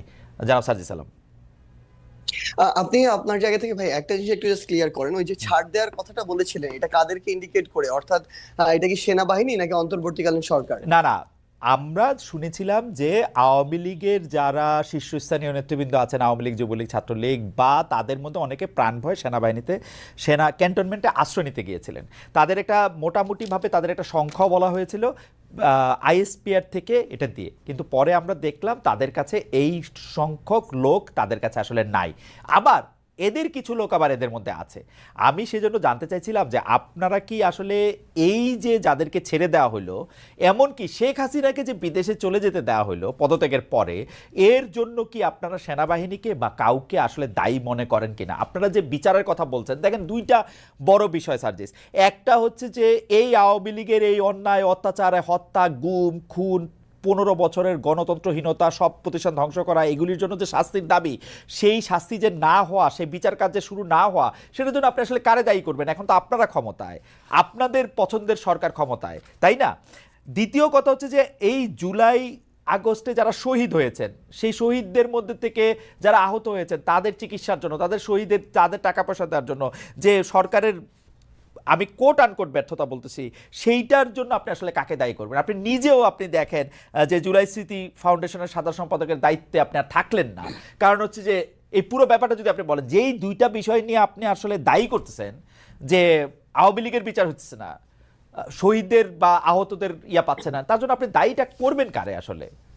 নিজেরা ছাড়া? দেখুন, এই জায়গায় হচ্ছে না, যেখানে আমার নিজের দায় আছে আমার নিজের দায়ও সেখানে স্বীকার করতে কোনো সমস্যা নেই, কিন্তু সবচেয়ে বড় কথা হচ্ছে আমরা আমাদের জায়গা থেকে যে জিনিসটা মনে হয়েছে সেটা হচ্ছে বর্তমানে অন্তর্বর্তীকালীন সরকারে খুব স্বাভাবিকভাবে যখন এখানে উপদেষ্টা নির্ধারণ করা হয়, বিভিন্ন দলের মতের বিভিন্ন স্টেক হোল্ডারের সাজেশন দেওয়া হয়, সবাই সবার জায়গা থেকে এই যে যে মানুষগুলোর নাম সাজেশন করেছিল যারা এখন রয়েছে উপদেষ্টা পরিষদে, সবাইকে হয়তো এরকম মনে করা হয়েছিল যে এই মানুষগুলো তাদের জায়গায় স্ব কর্মক্ষেত্রে এই মানুষগুলো ভালো এবং তাদেরকে এখানে সাজেস্ট করা হয়। কিন্তু আমার জায়গা থেকে, আমার ব্যক্তিগত জায়গা থেকে মনে হচ্ছে এখন যারা আমাদের এই জায়গায় উপদেষ্টা পরিষদে রয়েছেন অনেকের ক্ষেত্রে এই জিনিসটা খাটে। তারা হয়তো মনে করছেন যে বাংলাদেশের যে মানুষ যারা রয়েছে তারা হয়তো হয় তাদের মতোই সবাই ভালো, না হয় তারা মনে করছেন যে এই মানুষগুলো খুব দ্রুত ভালো হয়ে যাবে, একটা সুযোগ দিয়ে দেখি। কিন্তু সবচেয়ে বড় কথা হচ্ছে এই বাংলাদেশে আমরা দেখছি প্রত্যেকটা সেক্টরে মানুষদের শিরায় শিরায় আসলে এই যে এতদিনের যে ফ্যাসিজম কিংবা এই যে একটা চিন্তা ভাবনার একটা একটা করাপ্টেড চিন্তা ভাবনা ঢুকে গিয়েছে, এখান থেকে মানুষকে বের করে নিয়ে আসার জন্য একটা স্ট্রিক্ট একটা ওয়েতে যাওয়া প্রয়োজন, কিন্তু খুব স্বাভাবিকভাবে সেটি আমরা দেখছি না। বরং ওই মানুষগুলোর মধ্যে যে প্রথমে 2-3 মাসে যে একটা ভীতি তৈরি হয়েছিল যে জনাব সার্জিস একটা কথা বলি, জনাব সার্জিস একটা কথা বলি, আমি বিভিন্ন জনের কাছ থেকে যা জানছি, যত উপদেষ্টা আপনারা নিয়োগ দিচ্ছেন ডক্টর ইউনূস সহ, আপনারা সহ সব উপদেষ্টা নিয়োগ দিচ্ছেন আপনারা আর কারো কথা শুনে কোনো একজন উপদেষ্টা নিয়োগ দেন নাই। আচ্ছা, সবচেয়ে ভাই একটা জিনিস একদম ক্লিয়ার করি, এটা হচ্ছে সবচেয়ে বড় মিথ্যা কথা। কেউ যদি বলে থাকেন তাহলে তিনি মিথ্যা বলেছেন অথবা না জেনে বলেছেন। আচ্ছা, এখানে বিএনপি তাদের সরাসরি তাদের মত ছিল, তাদের সাজেশন ছিল, জামায়াতের মত ছিল, তাদের সাজেশন ছিল, অন্যান্য রাজনৈতিক দলগুলোর জায়গা থেকে নামের সাজেশন ছিল, বাংলাদেশ সেনাবাহিনীর পক্ষ থেকে সাজেশন ছিল, শিক্ষার্থীদের পক্ষ থেকে সাজেশন ছিল, সিভিল সোসাইটির পক্ষ থেকে সাজেশন ছিল। আমরা শুনছি শুধু আপনাদের সাজেশন নেওয়া হয়েছে, আর কারো সাজেশন নেওয়া হয় নাই ভাই। এবং সবচেয়ে বড় কথা, ইভেন এখানে প্রফেসর ডক্টর মোহাম্মদ ইউনূস যখন তাকে প্রধান উপদেষ্টা হিসেবে আমরা আমাদের জায়গা থেকে প্রস্তাব করি এবং তিনি সেখানে পজিটিভ একটি রেসপন্স করেন, তখন তার জায়গা থেকেও সাজেশন ছিল এরকম যে আমি এই পরিষদটাকে যদি কন্টিনিউ করতে চাই, এখানে আরো 2-3 জন এই মানুষকে প্রয়োজন এই জায়গাগুলোতে উপদেষ্টা পদে। সো এখানে প্রায় 5 থেকে 6টি স্টেক হোল্ডারের সরাসরি অংশগ্রহণ ছিল, সরাসরি তাদের সাজেস্ট করা যে উপদেষ্টারা তারা এখন রয়েছেন। কেউ যদি এটা স্বীকার করতে না চান, অবশ্যই এটা সৎসাহসে তাদের অভাব। এখন যদি এই কথাটি বলি যে এখানে যে জিনিসটা আমরা আমাদের জায়গা থেকে দেখতে পাচ্ছি, সরকারের আসলে অনেক উপদেষ্টার নর্মাল সময়ে যেরকম একজন মন্ত্রী অ্যাক্টিভলি এখানে পার্টিসিপেট করার কথা, গার্ডস নিয়ে বোল্ডনেস শো করে কাজ করার কথা, অনেক উপদেষ্টার ভিতরে আমরা এখন সেটা দেখতে পাচ্ছি না। তারা গতানুগতিক তাদের যে অফিস ওয়ার্ক, সেই অফিস ওয়ার্ক গুলো তারা তাদের জায়গা থেকে করছেন। সো আমাদের জায়গা থেকে মনে হচ্ছে যে যেভাবে এরকম একটি করাপ্টেড আমলাতন্ত্র এতদিন ধরে চলেছে বা করাপ্টেড করা হয়েছে, সেই আমলাতন্ত্রকে ব্যবহার করে যখন তাদের মতো করে গতানুগতিক একটি মন্ত্রণালয় চলবে, সেটা থেকে কাঙ্ক্ষিত আউটপুট কখনো পাওয়া সম্ভব নয়। এই বিষয়টি আমরা এখন আমাদের জায়গা থেকে দেখছি।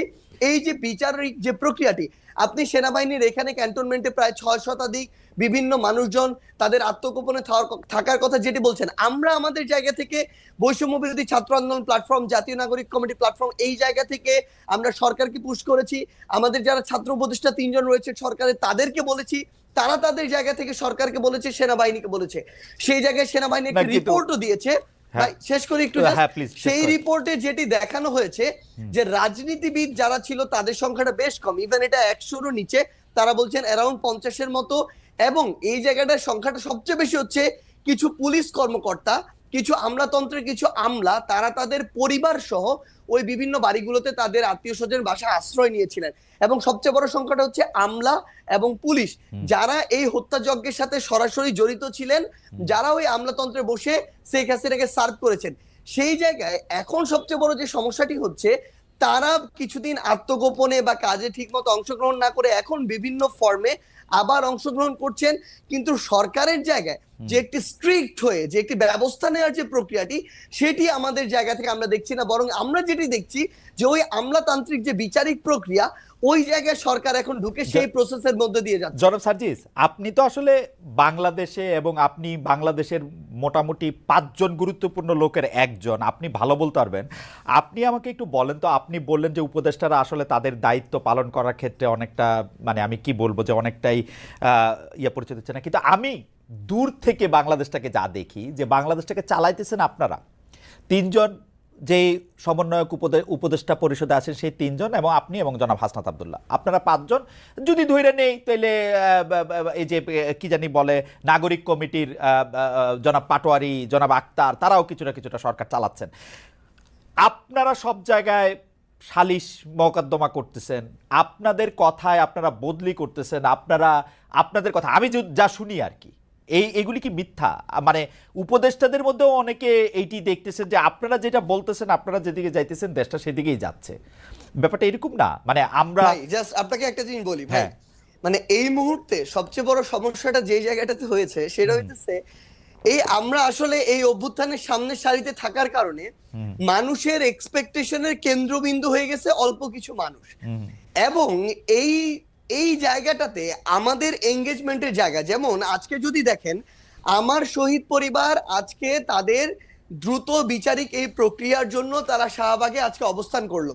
এই শহীদ পরিবারের সাথে আমাদের গিয়ে কথা বলতে হয়, তাদের হয়ে কথা বলতে হয় দ্রুত যেন বিচারিক প্রক্রিয়াটা, অর্থাৎ সরকারের একটা অংশ হয়ে আমাদেরকে আবার এই মানুষগুলো লং টার্ম সাস্টেইনের জন্য বাংলাদেশের এই যে মানুষগুলো তরুণ প্রজন্ম যারা নতুন করে চিন্তা করছে, স্বপ্ন দেখছে, এই অভ্যুত্থানের স্পিডটাকে আমরা যদি ধারণ করতে চাই আমাদের ওইরকম একটা পলিটিক্যাল প্ল্যাটফর্ম প্রয়োজন যেটা থেকে আমরা নতুন করে এই স্বপ্নটা ক্যারি করা আমাদের বেস্ট ট্রাই করব। সেখানে আমাদের সময় দিতে হচ্ছে। আমাদের জায়গা থেকে আমাদের প্রত্যেকটা জেলা উপজেলায় গিয়ে আমাদের যে নিজেদের যে প্ল্যাটফর্মগুলো সেগুলো গুছাতে হচ্ছে। এরপরে আমাদের যারা উপদেষ্টা রয়েছেন তাদের সাথে আমাদের যারা প্রতিনিধি সরকারে রয়েছেন তারা যখন সরকারে থাকেন উপদেষ্টা, কিন্তু তাদের সাথে আমাদের একটা আলাদা কমিউনিকেশন অবশ্যই থাকবে, কারণ ফিল্ডের অবজারভেশনটা আমাদের তাদেরকে দিতে হবে, তাদের সাথেও আমাদের গভর্নমেন্টের ওই রেসপন্সটা তাদের থেকে নিতে হবে। সো এই যে প্রত্যেকটা বিষয় যদি দেখেন, প্রত্যেকটা বিষয়ে আমরা আমাদের জায়গা থেকে এগুলো বিভিন্ন ভাবে জনগণের এক্সপেকটেশন অনুযায়ী আমাদের কথা বলতে। একটু শেষ করি ভাই, কিন্তু আপনি যে জিনিসটা বললেন, এই যে সালিশের কথাটা বললেন, আজকে শাহবাগে আমার শহীদ পরিবার বসেছে, সেখানে তারা এক্সপেক্ট করে যাদের নেতৃত্বে অভ্যুত্থানে হয়েছে, আন্দোলনটি হয়েছে, তাদের কেউ একজন কথা বলুক, সেখানে যেতে হয়। আজকে যখন আমার আহতরা কোথায় বসে সেখানে যেতে হয়, সেটা তো অবশ্যই যাবেন সার্জিস, সেটা তো অবশ্যই যাবেন। আমি বলি আপনারা কি ফোন করে এসপি বদল করেন বা সচিব? একটা জিনিস বলি, হ্যাঁ, সচিব নিয়োগকে তদবির দেন। সবচেয়ে বড় সমস্যাটা এখন কোন জায়গায় হয়ে গেছে, যদি আপনি যে কোনো জায়গায় একটা সমন্বয়কের একজন নাম ব্যবহার করতে পারেন, স্পেশালি যাদের নাম সবাই চেনে, তাহলে আপনার সাতকুল মাপ। ইভেন বাংলাদেশের সবচেয়ে বড় যে পলিটিক্যাল যে রাজনৈতিক দলগুলা, এই বড় রাজনৈতিক দলের যেই রাজনৈতিক ব্যক্তিত্বের নাম আপনি জানেন, বাংলাদেশের অধিকাংশ মানুষ জানে, তারাও সুযোগ পেলে এরকম দু একজন সমন্বয়কের নাম ব্যবহার করে বিভিন্ন জায়গায় বদলি করায়, বিভিন্ন জায়গায় বিভিন্ন তদবির করে। নাম ব্যবহার করলে বদলি হয়, এটাই সবচেয়ে বড় সমস্যা। আমরা তো কখনো চাই না যে এটা হওয়া উচিত, কিন্তু সবচেয়ে বড় কথাটি হচ্ছে যে জায়গাটাতে এই যে বাংলাদেশের এতদিনের যে কালচার, নাম ব্যবহার করে, এতদিন শেখ হাসিনা, গণভবন 32 এসব নাম ব্যবহার করে বদলি হইতো, এখন তারা মনে করে যাদের নেতৃত্বে অভ্যুত্থান হয়েছে তাদের নামটা যদি ব্যবহার করি, এবং এই যে আমরা যাদেরকে কেন্দ্র করে এখন আমলাতন্ত্র পরিচালিত হচ্ছে, জুডিশিয়ারি পরিচালিত হচ্ছে, কিংবা অন্যান্য যে প্রতিষ্ঠানগুলো পরিচালিত হচ্ছে, তারা তো ওই ট্রেডিশনে অভ্যস্ত, তাদের রক্তে কিন্তু এই সুপারিশ, তদবির, ক্ষমতার অপব্যবহার, এখন যখন এই নামগুলো ব্যবহার করছে বিভিন্ন রাজনৈতিক দলের নেতাকর্মীরা, তখন তারা এই জিনিসটাকে মেনে নিচ্ছে, কারণ তারা এটা তো অভ্যস্ত। কিন্তু ভাই আমাদের জায়গা থেকে সবচেয়ে বড় কথা বলি, ইভেন যদি আপনি এরকম শুনেও থাকেন, এটা যদি 10 জন হয়, কয়েকজন মানুষের সমন্বয়কদের নাম ব্যবহার করে, এটা অন্তত 70-80 জন হচ্ছে বিভিন্ন রাজনৈতিক দলের গুরুত্বপূর্ণ রাজনৈতিক ব্যক্তিদের। আমি এই কথাটায় আসি। আপনি কি খেয়াল করেছেন যে আপনাদের যে এলজিআরডি উপদেষ্টা আছেন, আপনার সহযোদ্ধা জনাব আসিফ মাহমুদ সজীব ভুঁইয়া, তিনি একটি চিঠি লিখে বলেছেন যে এই প্রশাসক নিয়োগ দিতে হবে। এইটা কি মানে সেম না যে ধরেন আওয়ামী লীগের এলজিআরডি মিনিস্টার যিনি থাকতেন, তিনি আওয়ামী লীগের একজন লোককে মনে করলেন যে তাকেই প্রশাসক নিয়োগ দিতে হবে, তাকে প্রশাসক নিয়োগ দেওয়া হোক, এটা চিঠি দেওয়া হোক, এটি সেম সেই যেটা, যেহেতু চিঠিটা সামনে আসছে সেজন্য বলতেছি। না ভাই, একটা জিনিস কি, তিনি একজন মন্ত্রণালয়ের একজন উপদেষ্টা হিসেবে দায়িত্বপ্রাপ্ত আছেন, তার কাছে কোনো একটা বিষয়ের যদি মনে হয় যে এই জিনিসটা ওই স্বার্থে বেটার, তিনি এই জায়গায় ধরেন সাজেশন দিয়েছেন, কিন্তু তিনি তার জায়গা থেকে, আমি একটা জিনিস বলি, কখনো এটাতে কাউকে যদি বাধ্য করেন যে এটাই করতে হবে এবং না হলে এটার বিরুদ্ধে তার ওই অ্যাকশনটা দেখেন, তখন আমি তার বিরুদ্ধে গিয়ে দাঁড়িয়ে যাব। কোনো কিন্তু একটা আপনি এটা বলেন ভাই, জি। একদম ক্লিয়ার প্রশ্ন, আপনি হ্যাঁ। এটা বলেন হুম। এরকম সিঙ্গেল একটা সুপারিশ যেটা সার্জিস করেছে, হুম। এরকম সিঙ্গেল একটা সুপারিশ যেটা হাসনাত করেছে, আমরা আমাদের জায়গা থেকে এটা আমরা মনে করি যে আমরা ওইরকম কোনো অথরিটি না হ্যাঁ। যে এই জায়গাটি করতে পারে। আমরা আমাদের জায়গা থেকে এই দাবিটি তুলি, যেই আপনার- দাবিটি আমরা তুলি, এই দাবি আমরা সোশ্যাল মিডিয়া Okay, ওপেনলি তুলি, ঠিক আছে। কারণ আমাদের মনে হয় যেটা পুরো বাংলাদেশের জন্য প্রয়োজন, মানুষের জন্য প্রয়োজন, সেটা আমরা ওপেনলি পুরো বাংলাদেশের সামনে আচ্ছা, আমি আপনাকে প্রশ্নটা করে যাই তেলে। প্রশ্নটা হচ্ছে যে দুই তিনটা জিনিস, একটা তো আছে যে পারসেপশন, সেই পারসেপশনে আমরা দেখতে পাচ্ছি যে আপনারা রাজনৈতিক দল করবেন, রাজনৈতিক দল করার জন্য আপনাদের টাকা দরকার হবে, বিভিন্ন জায়গা থেকে আপনাদের টাকার অন্য রাজনৈতিক দলগুলোর সাথে যদি আপনাদের মাঠে মোকাবেলা করতে হয় তাহলে আপনাদের টাকা লাগবে। টাকা লাগার জন্য আপনারা বিভিন্ন জায়গা থেকে চাঁদা নিচ্ছেন, কখনো সেই চাঁদা গাড়ি হয়ে আসছে, কখনো সেই চাঁদা বাড়ি হয়ে আসছে, কখনো রূপায়ণ টায়ার আপনাদের অফিস হয়ে আসছে, কখনো আপনার কম্বল হয়ে আসছে সার্জিস, কখনো আসিফ মাহমুদের হেলিকপ্টার হয়ে আসছে। তো ওই যে চাঁদার অংশটুকু আপনারা পাচ্ছেন, সেটা পাইতে হলে আপনাদের তো কিছু না কিছু কাজ করে দিতে হবে, সেই কাজগুলিও আপনারা করতেছেন। এইটা হচ্ছে পারসেপশন, এটা হচ্ছে আপনাদের বিরুদ্ধে অভিযোগ। যদি আপনি বলেন বা কেউ কেউ এটা অভিযোগ হিসেবেও দেখতে চান না, কেউ কেউ মনে করেন যে এটা ঠিকই আছে, এটা নিয়ে আমরা আপনার সাথে একটু কথা বলবো। আমি একটু জনাব রেজাল করিম রনির কাছ থেকে আসি। জনাব রেজাল করিম রনি, আমি যেটা বলতে চাইছিলাম যে আপনি যেটাকে আসলে রাজনৈতিক ফেসিবাদের একটা বয়ান, তারপরে হচ্ছে যে আওয়ামীকরণ, সেই আওয়ামী লীগের দেখানো পথেই আবার বিএনপি, জামাত, জাতীয় পার্টির মতো ছোট ছোট আওয়ামী লীগের মতো করে একটা হওয়া, 24-এ এসে আপনি যে দেখলেন যে এটার ইয়াটা চেঞ্জ হয়েছে বা চেঞ্জ হওয়ার জন্য আন্দোলনটা হয়েছে, যেটা রাজনীতি, এটা আপনি দেখতে পান কিনা আসলে? আমি যদি বলি এই বৈষম্য বিরোধী ছাত্র আন্দোলন, বর্তমান সরকারের উপদেষ্টা এবং জাতীয় নাগরিক কমিটি, তিনটাকে যদি আমরা একটা বডি ধরি, তাহলে কি আপনি চেঞ্জ দেখতে পান যে রাজনীতিতে চেঞ্জ আসতেছে? দু একটা জিনিস শুধু আমি স্মরণ করা দিতে পারি, যে ধরেন আমরা এই জিনিস শিখতে হয়, উমুকের মানে এইভাবে কথা বললে আমরা এই করব, উমুক আমাদের বিরুদ্ধে কথা বলছে সেজন্য আমাদের তার চাকরির থেকে বাদ দিয়ে দিতে হবে গণমাধ্যমে। আমরা নানা ধরনের জিনিসপত্র তো দেখতে পাই, এগুলির মাথায় রেখে যদি আপনি একটু বলেন জনাব রেজাল করিম। হ্যাঁ, দেখেন, মাথায় রেখে আমরা এখনো পর্যন্ত একটা যে অবস্থার মধ্যে আছি, এটার আমি বলি আমরা লেট ফ্যাসিজমের মধ্যে আছি। ফলে আমাদের চারপাশে একটা আওয়ামীময় অবস্থার মধ্যে আমরা আছি। দেখেন, এইটা একটা বিপ্লব না, এটা একটা অভ্যুত্থান। কেন বিপ্লব না? বিপ্লব হলে বিপ্লবী শক্তি, মিলিটারি, জুডিশিয়ারি, ব্যুরোক্রেসি এগুলোর উপর নিয়ন্ত্রণ নেয়। এখন এই যে সরকারটা, এই সরকারের নানা রকম সমালোচনা হবে, হবে। এবং আমি যেটা সার্জিস যেটা বললো যে এই সরকারটা সার্জিসদের সরকার, শুধুমাত্র বৈষম্য বিরোধীদের সরকার এরকম না, কিন্তু এটা সম্মিলিত সরকার। এবং এই সরকার যদি ব্যর্থ হয় তাহলে এটা হবে সম্মিলিত ব্যর্থতা। হ্যাঁ, এই ব্যর্থতার দায় আপনার এককভাবে ছাত্রদের উপর বা বৈষম্য বিরোধীকে দেওয়ার পক্ষে আমি না। কারণ এইটা আসলেই যখন গঠন হয় তখন এটা সম্মিলিতভাবে গঠন করা হয়েছিল। এবং এরকম একটা সরকার না হইলেই বরং ভালো হতো, একটা জাতীয় সরকার বা আরো বড় আপনার কি বলে যে পরিসরের সরকার হইলে বরং ভালো হইতো। যাই হোক, আপনি যেটা বললেন, দেখেন বাংলাদেশে রাজনীতির যে মডেলটার কথা আমরা বলতেছি, এখন ধরেন এখানে ক্লিনজিং এর রাজনীতি করা যাবে না। আওয়ামী লীগের ক্ষেত্রে সমস্যাটা কি হচ্ছে? জামাতের ক্ষেত্রে বাংলাদেশ 54 বছর যে সমস্যা ফেস করছে, এখন আওয়ামী লীগের ক্ষেত্রে ঠিক সেই সমস্যাই হচ্ছে। জামাতকে একটা আপনার ধরেন ট্যাবু আকারে ব্যবহার করছে আওয়ামী লীগ। যখন তার সর্বশেষ দরকার হয়েছে, সে তার অন্তিম মুহূর্তে, হ্যাঁ, যখন সে তার আপনার কি বলে যে তার জান যায় সেই মুহূর্তে সে জামাতকে নিষিদ্ধ করে একটা শেষ স্টেক খেলার চেষ্টা করছে, সেটা ফেল করছে 3 তারিখে। তো এখন একই ঘটনা আওয়ামী লীগ নিয়ে হচ্ছে। হ্যাঁ, আওয়ামী লীগ একটা ফ্যাসিস্ট, পরীক্ষিত ফ্যাসিস্ট শক্তি। এবং শুধু আওয়ামী লীগকে রাজনীতিতে অংশগ্রহণের সুযোগ দেওয়ার সাথে সাথে একটা গুরুত্বপূর্ণ প্রশ্ন জড়িত, আপনি ভারতকে সুযোগ দিবেন কি না। হ্যাঁ, আওয়ামী লীগের প্রশ্ন এলাও করা মানে হলো ভারতের প্রশ্ন এলাও করা, মানে আপনার বাংলাদেশের পলিটিক্সে ভারতের খবরদারি আপনি মেনে নিবেন কি না, সেই প্রশ্নটাও চলে আসে। তো আগে আমরা যে আলোচনা করছি সেটা হলো আওয়ামী লীগ একটা রাজনৈতিক শক্তি না, কিন্তু আমাদের পুরো রাজনীতি আওয়ামীময়, আমাদের পুরো আমলাতন্ত্র আওয়ামীময়, আমাদের জনগণের চরিত্র আওয়ামীময়। আওয়ামী লীগ একটা কালচার শুধু না, নফসানিয়াত যেটা বলি, মননের পরিণত হয়েছে, আপনি যেটা বললেন, তাই না?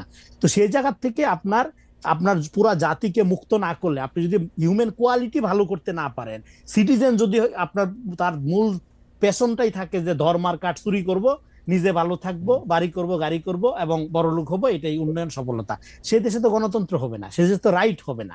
তাইলে আপনার সিটিজেন এইটা উন্নতি করার একটা পদ্ধতি হলো আপনি আওয়ামী লীগ প্রশ্নটা ডিল করেন, শুধু সংগঠন আকারে না, একটা চিন্তা আকারে, মতাদর্শ আকারে আপনি এটা ডিল করেন। এখন কিভাবে ডিল করবেন?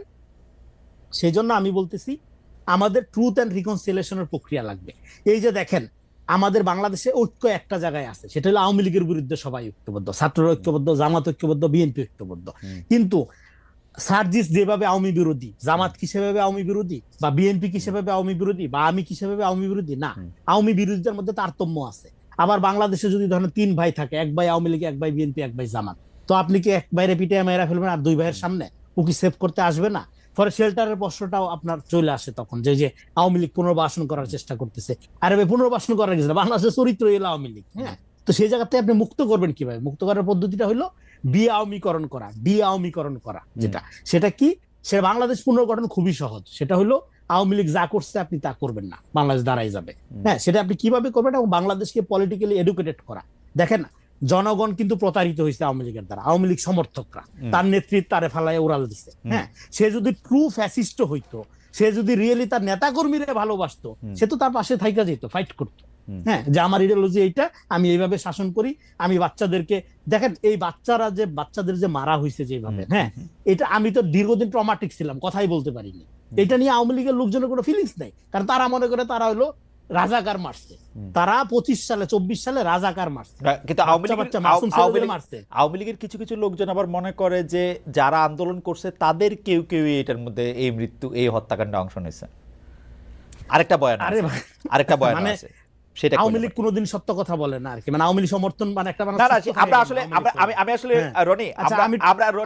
আমি আপনার প্রথম দিকের কথায় একমত। আওয়ামী লীগের নিয়ে আমরা আসলে এত সময় রাজনীতিটা আপনি যেটা বলতেছিলেন, প্রশ্নে আসি, তাহলে প্রক্রিয়াটা কি হবে? ধরেন যে লোকটা আওয়ামী লীগের হয়ে অস্ত্র হাতে ছাত্র জনতাকে হত্যা করছে, আর যে লোক মুজিবরে আব্বা মনে করে, শেখ হাসিনাকে দেবী মনে করে চাঁদা দেয়, দুজনের অপরাধ তো সমান না। যে সমর্থন করে, যে ধরেন রিয়েলি মনে করে শেখ মুজিব হলো একটা ধরেন জাতির জন্য ত্রাণকর্তা, তার কোনো দোষ সে খুঁজে পায় না, মানে ব্লাইন্ড থাকে না, এরকম লোক আছে, অবশ্যই আছে সমাজে। হ্যাঁ, এবং সমর্থক, তাই আওয়ামী লীগের বাইরে আর কোনো অপশন চিন্তা করতে পারে না, চিন্তায়, মননে, মগজে। এইবার আপনি ওই লোকটারে কি করবেন? ওরা কি পিটিয়ে মাইরা ফেলবেন? আওয়ামী লীগ ট্যাগ দিয়া তার সম্পত্তি দখল করবেন, তার বাড়িঘর দখল করবেন? নো, ভিকটিম বিকাম কিলার্স, এটা জায়নিস্ট মডেল। আপনি দেখেন বাংলাদেশের রাজনীতিতে আপনার অন্য দলগুলো কেন সুবিধা করতে পারে নাই, তার একটা কারণ হলো বাংলাদেশের রাজনীতি মডেলে এটাও চলে, আপনি মাইরাও জিতবেন, কাইন্দাও জিতবেন। হ্যাঁ, এখন অন্য দলগুলো এটা করতে পারে না।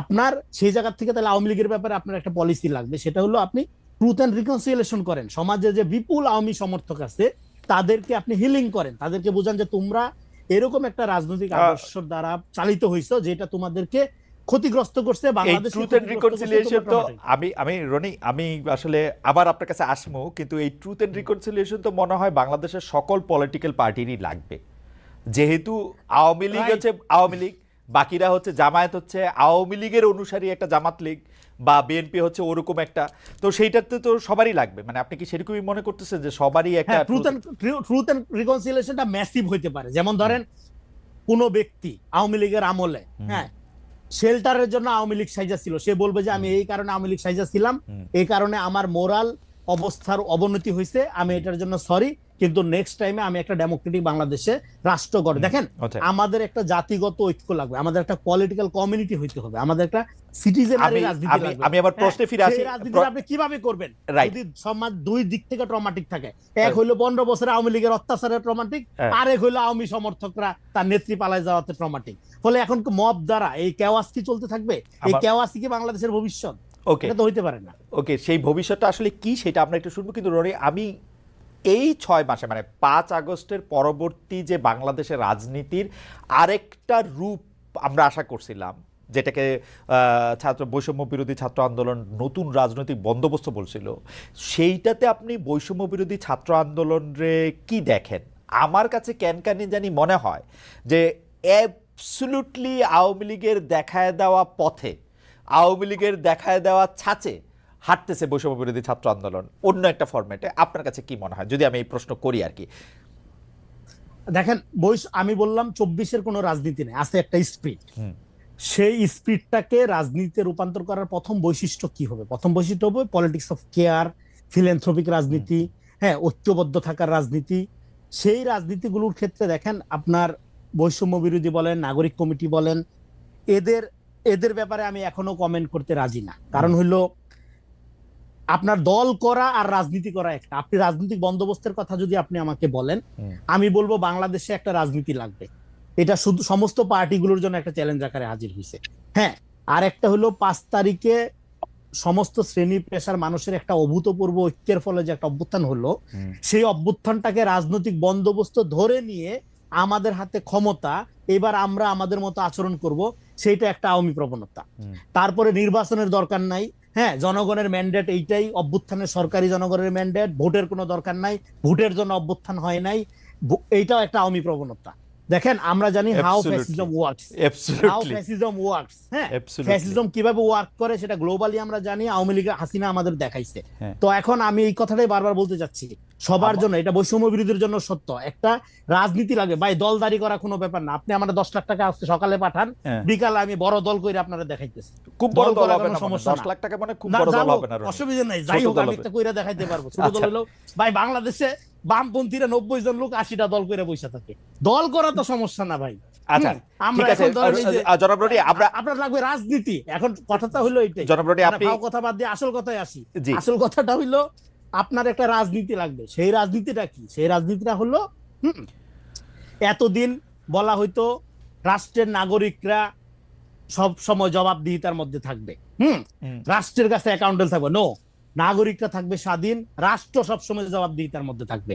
এবং আমরা এটাও জানি স্বাধীনতা মানে স্বাধীনতা, ফ্রিডম ইজ নট ফ্রি। আমার কাছে আমি আবার আপনার কাছে সাথে রনি, একটা রেসপন্সিবিলিটি জড়িত।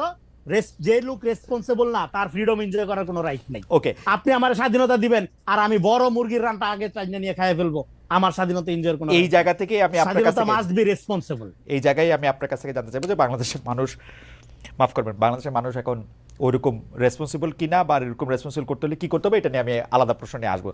জনাব সার্জিস আলম, অনেকগুলি প্রশ্ন আপনার কাছে জড়ো হয়েছে। একটা হচ্ছে যে আপনি নতুন দল করার জন্য, আপনারা নতুন দল করার জন্য আসলে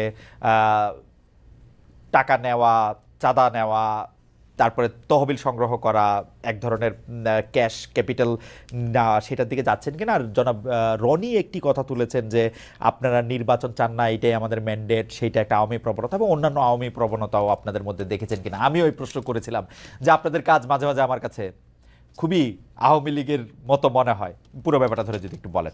যেমন ভাই এক্সাম্পলটা দেন, আপনার লাস্ট কথার একটা যে এক্সাম্পল। যেমন আওয়ামী লীগও পছন্দ করতো না তাদের বিরুদ্ধে কোনো কিছু লেখা হইলে, আওয়ামী লীগ কোনোদিন পছন্দ করতো না তাদেরকে কেউ সমালোচনা করলে, আওয়ামী লীগ খুবই বিভিন্ন জায়গায় গিয়ে এই হুমকি দিত, আমরা যেটা বলবো সেইটাই হবে। আওয়ামী লীগ বলতো যে ভোটের দরকার নাই, উন্নয়ন আসে। এই সরকারের মধ্যে থেকে অনেকে বা এই সরকারের সমর্থক অনেকে এটা বলতে চায় যে নতুন করে নির্বাচনের দরকার নাই, আগে আমরা সংস্কার করব, আমাদের এইটাই ম্যান্ডেট, গণ অভ্যুত্থানই আমাদের ম্যান্ডেট। তারপরে বিভিন্ন সময় বিভিন্ন জায়গায় যে একটা আছে না, একটা তর্জনী উঁচায়া, তর্জনী নির্দেশ করা, উই আর দে করা, এইটা আওয়ামী লীগের যে জায়গা থেকে আমরা যেই 15 বছর যে রক্তাক্ত অভিজ্ঞতার বা যে বিভ্রান্তির মধ্যে আমরা ছিলাম, যে বঞ্চনার মধ্যে আমরা ছিলাম, সেটাও আমরা আসলে অনেক সময় আমি প্রত্যক্ষ করি। আপনি চাইলে আপনারা আমি আলাদা আরো অনেক উদাহরণ দিতে পারি আর কি। এখন একটা ভাই শোনেন, একটা জিনিস আপনাকে বলি, সবচেয়ে বড় কথাটা হচ্ছে আমি আপনার একটা কথার সাথে সম্পূর্ণ দ্বিমত করি, এবং এই কথাটা আমার কাছে মনে হয়েছে খুবই জেনারেলাইজড একটা কথা। আপনি একটা কথা যেটা রনি ভাইকে বলছেন যে আওয়ামী লীগের দেয়া ছাঁচে বৈষম্য বিরোধী ছাত্র আন্দোলন চলতেছে। ভাই একটা কথা আপনাকে স্পষ্ট করে বলি, সবচেয়ে বড় কথা হচ্ছে বৈষম্য বিরোধী ছাত্র আন্দোলন কোন একজন স্টুডেন্ট কোন একটা কাজ করছে, কোন একজন সাধারণ নাগরিক একটা কাজ করছে, বৈষম্য বিরোধী ছাত্র আন্দোলন নাম ভাঙায় করছে, সমন্বয়ক শব্দটা নাম ভাঙায় করছে, তার মানে সেই দায় এই বৈষম্য বিরোধী ছাত্র আন্দোলন নিবে, এটা কোনোদিন হইতে পারে না। আমরা আমাদের জায়গা থেকে সবচেয়ে বড় যে জিনিসটা দেখছি যে এই পুরো যে আপনি যে সিস্টেমটার কথা বলতেছেন, কালচারটার কথা বলতেছেন, এইটা বৈষম্য বিরোধী ছাত্র আন্দোলন বলতে আপনারা যাদেরকে চেনেন ফেস হিসেবে এই মানুষগুলো এটার জন্য সবচেয়ে বেশি স্ট্রাগল করে যাইতেছে। এই পুরো বাংলাদেশের নতুন যে সংস্কার প্রক্রিয়া, এটার জন্য সবচেয়ে বেশি স্ট্রাগল করে যাইতেছে। কোন জায়গাটা থেকে? আসলে এই যে বাংলাদেশে বিগত 16 বছরে এই যে একটা কালচার এস্টাবলিশ করে দেওয়া হয়েছে, মানুষের রন্ধ্রে রন্ধ্রে এই যে বিভিন্ন তোষামোদি, কালপ্রিটগিরি বিহেভিয়ার গুলো ঢুকে গেছে, এই যে বিভিন্ন রকম অপকর্মের সাথে জড়িত হওয়ার প্রবণতা ঢুকে গেছে, ব্যক্তি স্বার্থ এই যে চিন্তা করার যে প্রবণতা ঢুকে গেছে, মানুষ সামগ্রিকভাবে কালেকটিভলি এই জায়গাটা থেকে এখনো বের হইতে পারতেছে না। মানুষ এখন প্রত্যেকদিন 100টা তদবির নিয়ে আসে, মানুষ এখনো তাদের জায়গা থেকে নিজেরটা দেখে শুধুমাত্র যে আমি ট্রান্সফার নিয়ে আজকে যদি ভোলা থেকে ঢাকায় যাই আমার ফ্যামিলি একটু ভালো থাকবে, কিন্তু ঢাকার যে ফ্যামিলিটা বরিশালে যাবে তার কি হলো সেটা মানুষ চিন্তা করে না। আপনি যদি আজকে দেখেন এই পুরো বাংলাদেশের যে রাজনৈতিক দলগুলো, এই দলগুলো বিগত অর্ধ শতাব্দী ধরে যেই পলিটিক্যাল কালচারটা প্র্যাকটিস করে আজকের এই অবস্থানে আসছে, এই অভ্যুত্থানের পরও ওই পলিটিক্যাল কালচার থেকে ওই পলিটিক্যাল দলগুলো বের হইতে পারে না, তার রাজনৈতিক নেতৃবৃন্দ বের হইতে পারে না। ভাই শেষ করি, একটু শেষ করি ভাই। ভাই আমরা তো চোখের সামনে থেকে দেখতেছি, আপনাকে বলি ভাই, আপনি তো বাইরে থেকে দেখতেছেন, আমরা চোখের সামনে থেকে দেখতেছি। আপনাকে বলি, আজকে এই যে এত এত রক্তের উপরে দাঁড়িয়ে, খুনের হত্যার উপরে দাঁড়িয়ে, লাশের উপরে দাঁড়িয়ে এই যে সরকার, আমরা তো সরকার সরাসরি নাই, কিন্তু আমরা সরকারকেও দেখতে পাচ্ছি, মাঠকেও দেখতে পাচ্ছি। আমাদের সবচেয়ে বড় যে সুবিধাটা হয়েছে, মানুষের না আসল চরিত্রটা আমরা দেখতে পাচ্ছি। বড় বড় রাজনীতিবিদ, বড় বড় সুশীল, বড় বড় শিক্ষাবিদ, বড় বড় মিডিয়া ব্যক্তিত্ব, এগুলো আপনার সামনে যতটা ভদ্র যেভাবে প্রেজেন্ট করে, ভিতরে এক একটা কালপ্রিট এবং ভণ্ড। এরা ভিতরে ভিতরে নেগোসিয়েশন করে, ভিতরে ভিতরে এরা তদবির করে, ভিতরে ভিতরে এরা আগের কালচারটা এস্টাবলিশ করার জন্য মাঠে তাদের ছেলেদেরকে পাঠায় চাঁদাবাজি করে, উপরে এসে বলে কে ওখানে চাঁদাবাজি করতে গেছে। এই যে রাজনৈতিক দলের বড় বড় যে নেতাকর্মীগুলো, তারা যদি মাঠ পর্যায়ে বাংলাদেশের বড় রাজনৈতিক দলগুলো সহযোগিতা না করে, তাদের যারা কর্মী তাদেরকে তলে তলে ওই ভিতরে পাঠায়, আবার উপরে উপরে। আজকে আপনি দেখেন কেন আওয়ামী লীগের বিচার হইতেছে না। আওয়ামী লীগের বড় বড় নেতা কর্মীগুলোকে শেল্টার দিয়ে রাখছে। আমি বলি, জেলা আওয়ামী লীগের সাধারণ সম্পাদক সভাপতিকে শেল্টার দিচ্ছে জেলার অন্য কোন বড় রাজনৈতিক দলের সভাপতি সাধারণ সম্পাদক। This is the bitter truth. এই শেল্টার দিতেছে টাকার বিনিময়ে, এই শেল্টার দিতেছে ম্যান পাওয়ারের বিনিময়ে, অথবা এটা চিন্তা করতেছে আজকে থেকে 5-10 বছর পর তার যদি খারাপ সময় আসে, সে তাকে শেল্টার দেবে। ভাই একটু জাস্ট সেইটা বুঝাই, ফিনিশিংটা দেন। আচ্ছা, ফিনিশিংটা দেন। সামগ্রিকভাবে শুধু বলি, তো সবচেয়ে বড় কথাটা হচ্ছে বৈষম্য বিরোধী ছাত্র আন্দোলন বলতে যে তিনজন ওইখানে সরকারি উপদেষ্টা কিংবা মাঠে যারা আছে, অ্যাকচুয়ালি যারা স্পিরিটটাকে ধারণ করে, ভাই 5 তারিখের পরে বৈষম্য বিরোধী ছাত্র আন্দোলন হইছে নতুন করে, এই সংখ্যাটা বেশি, তারা এই নাম ভাঙায় খাইতেছে আরো বেশি। এবং এই মানুষগুলো থেকে শুরু করে অন্যান্য যারা আছে, তারা যদি তাদের জায়গা থেকে যেটুকু সহযোগিতা করা দরকার, এরা শেখ হাসিনার বিরুদ্ধে যেভাবে সহযোগিতা করছে, ওই সহযোগিতা যদি থাকতো, বাংলাদেশ 6 মাসে প্রত্যাশার চেয়ে বেশি পরিবর্তন হইতো। কিন্তু সবচেয়ে বড় সমস্যা হচ্ছে, আমরা তো সামনে থেকে ওইখানে থেকে ফেসটা পরিচিত হয়ে যাওয়ার কারণে সবকিছু আমাদের কাছে আসে, প্রাণপণ চেষ্টা করে। ভাই আমাদের তো পালাবার পথ নাই, আমরা যেদিকে যাই ঝুলাবে, এটা হচ্ছে রিয়েলিটি ভাই। তো সবচেয়ে বড় কথা হচ্ছে, আমরা আমাদের প্রাণপণ চেষ্টা করে যাচ্ছি এবং যাব, কিন্তু এই সামগ্রিক যে স্টেক হোল্ডার গুলো, যেগুলো ফাংশন না করলে, হেল্প না করলে, ওয়ার্ক না করলে, ভাই শুধু একটু শেষ করি, শেষ করেন। এই যে বিষয়, সামগ্রিক যে স্টেক হোল্ডার গুলো, এগুলো তো বিগত কালচার গুলোর সাথে অতপ্রতভাবে জড়িত এবং সহযোগী। এরা যদি এই কালচার থেকে বের না হয়, বৈষম্য বিরোধী ছাত্র আন্দোলন বলতে যাদেরকে চেনেন বা যারা আছে, তারা তাদের জায়গা থেকে যতটুকুই কাজ করুক না কেন, ওই কাজগুলো আওয়ামী লীগের মতো করে হয়ে যাচ্ছে। সাজিস, খুবই চমৎকার আপনি বলছেন, কিন্তু খুব একপাক্ষিক বলছেন কিনা সেটা হচ্ছে আমার নিবেদন। যে আপনি এমন ভাবে বলতেছেন যে যারা ওই কালচারটা রাখতে চায় তারাই শুধু এটার মধ্যে পক্ষভুক্ত, আপনারা যারা এই কালচারটার মধ্যে আসেন এবং সেই কালচারটাই ব্যবহার করতেছেন, তারা যেন পক্ষভুক্ত না। আমি প্রশ্ন করি, আপনাকে আমি প্রশ্ন করেছি যে আপনারা যে রূপায়ণের অফিস নিয়েছেন, সেটা চাঁদা করতে চাঁদা করতে আসতেছে, আপনাদের যদি আমি প্রশ্ন করি যে আপনারা আসলে কেন এই গাড়ি চড়ে এখানে যাইতেছেন, কে আপনাদের গাড়ি দিচ্ছে, আপনারা বলেন আমার মতো 1 কোটি খালেদ মহিউদ্দিন আছে যারা আপনাদেরকে গাড়ি দেয়। একই কালচারে আপনারা পড়তেছেন না, একই কালচারে আপনারা ব্যবহার করতেছেন না, আপনাদের কাছে তদবির আসতেছে, আপনারা তদবির করতেছেন তো, বিভিন্ন জায়গায় আপনারা তদবির করতেছেন তো, করতেছেন না, আসতেছে আপনাদের কাছে। ভাই শুনেন ভাই, আসতেছে 100টা, হ্যাঁ করতেছি না ভাই। আপনি একটা রেফারেন্স বের করে দেখাবেন যে এই তদবিরটা করছি। এবং যদি কোনো একটা ক্ষেত্রে, ভাই বলি, ধরেন কোন একটা জেলার ডিসি ওই জায়গায় গিয়ে এখনো রাজনৈতিক দলের তোষামোদি করতেছে, জনগণের চিন্তা না করে নির্দিষ্ট কিছু মানুষের এজেন্ডা বাস্তবায়ন করতেছে, ওই এলাকার মানুষ, জনগণ, ছাত্র প্রতিনিধি সবাই একসাথে এসে যখন বলে, তখন এই দাবিটা তুলছি। কিন্তু আপনি এটা যখন জনগণের ক্ষেত্রে হবে, দেশের স্বার্থ হবে, তখন আমরা আমাদের জায়গা থেকে দাবি তুলবো। আপনি এটা একটা एग्जांपल দেখাবেন, আমি দেখাবো সার্জিস, আমি একটা एग्जांपल দেখাবো, একটা एग्जांपल দেখাই, অবশ্যই আমার একটা एग्जांपल দেখাই, একটা एग्जांपल, হ্যাঁ আপনারই দেখাই।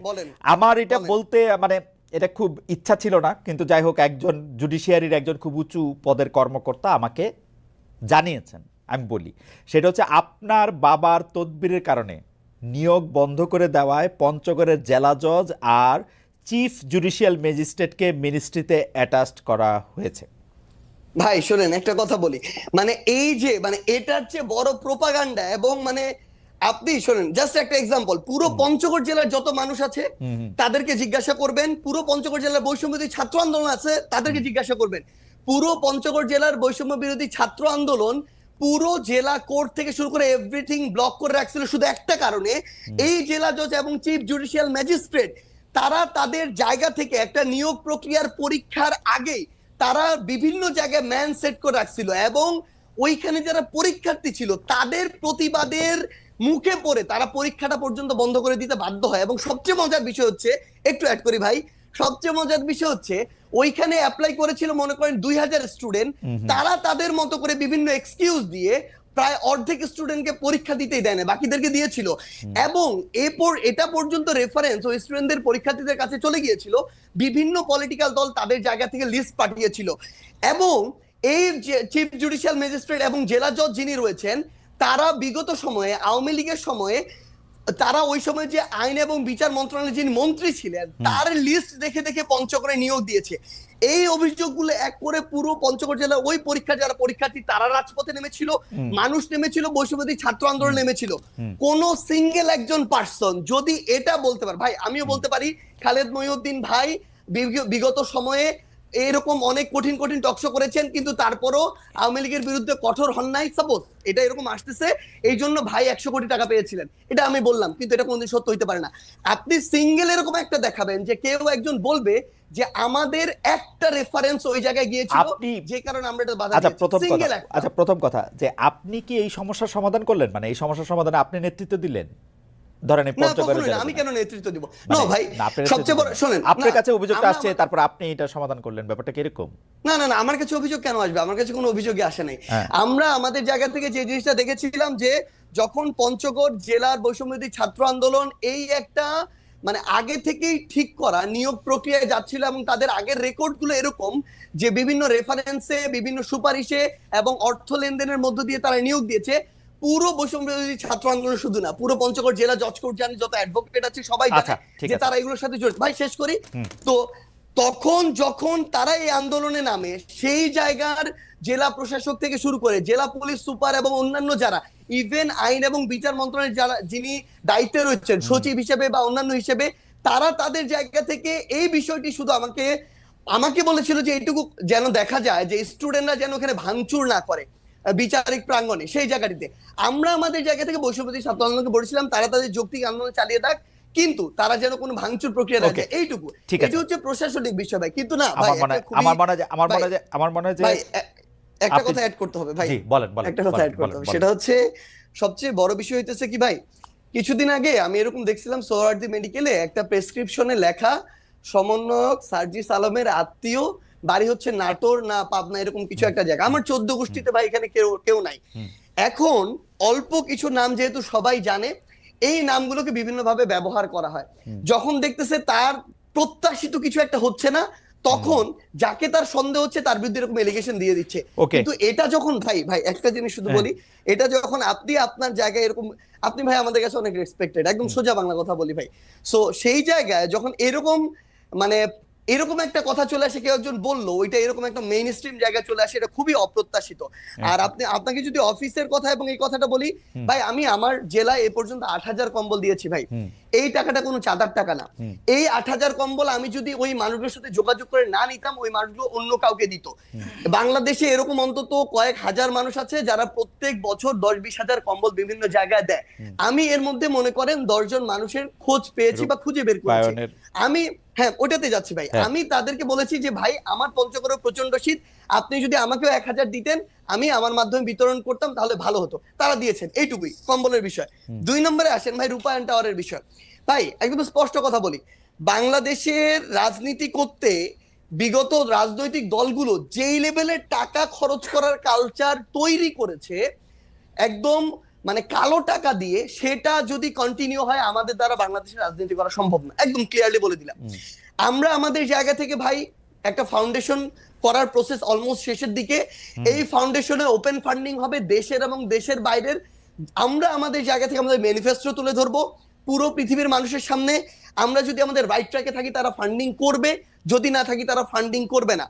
এবং আপনি যে এই গাড়িটার কথা বলছেন ভাই, আমি আপনাকে বলি, আপনি যদি দেশে থাকতেন না, আপনি এতদিনে আমার অন্তত 5 দিন কল পাইতেন যে ভাই মহিউদ্দিন ভাই আপনার তো হচ্ছে 2টা গাড়ি আছে, আমাকে একটা গাড়ি একটু 3 দিনের জন্য দেন বা 1 দিনের জন্য দেন, ড্রাইভার এবং গাড়ি আপনার, তেলটা আমি দিব ভাই। আমি ভাই লিখে দিতে পারি, আপনি খালেদ মহিউদ্দিন ভাই আপনার 2টা গাড়ির মধ্যে একটা গাড়ি একদিনের জন্য আমাকে দিতেন।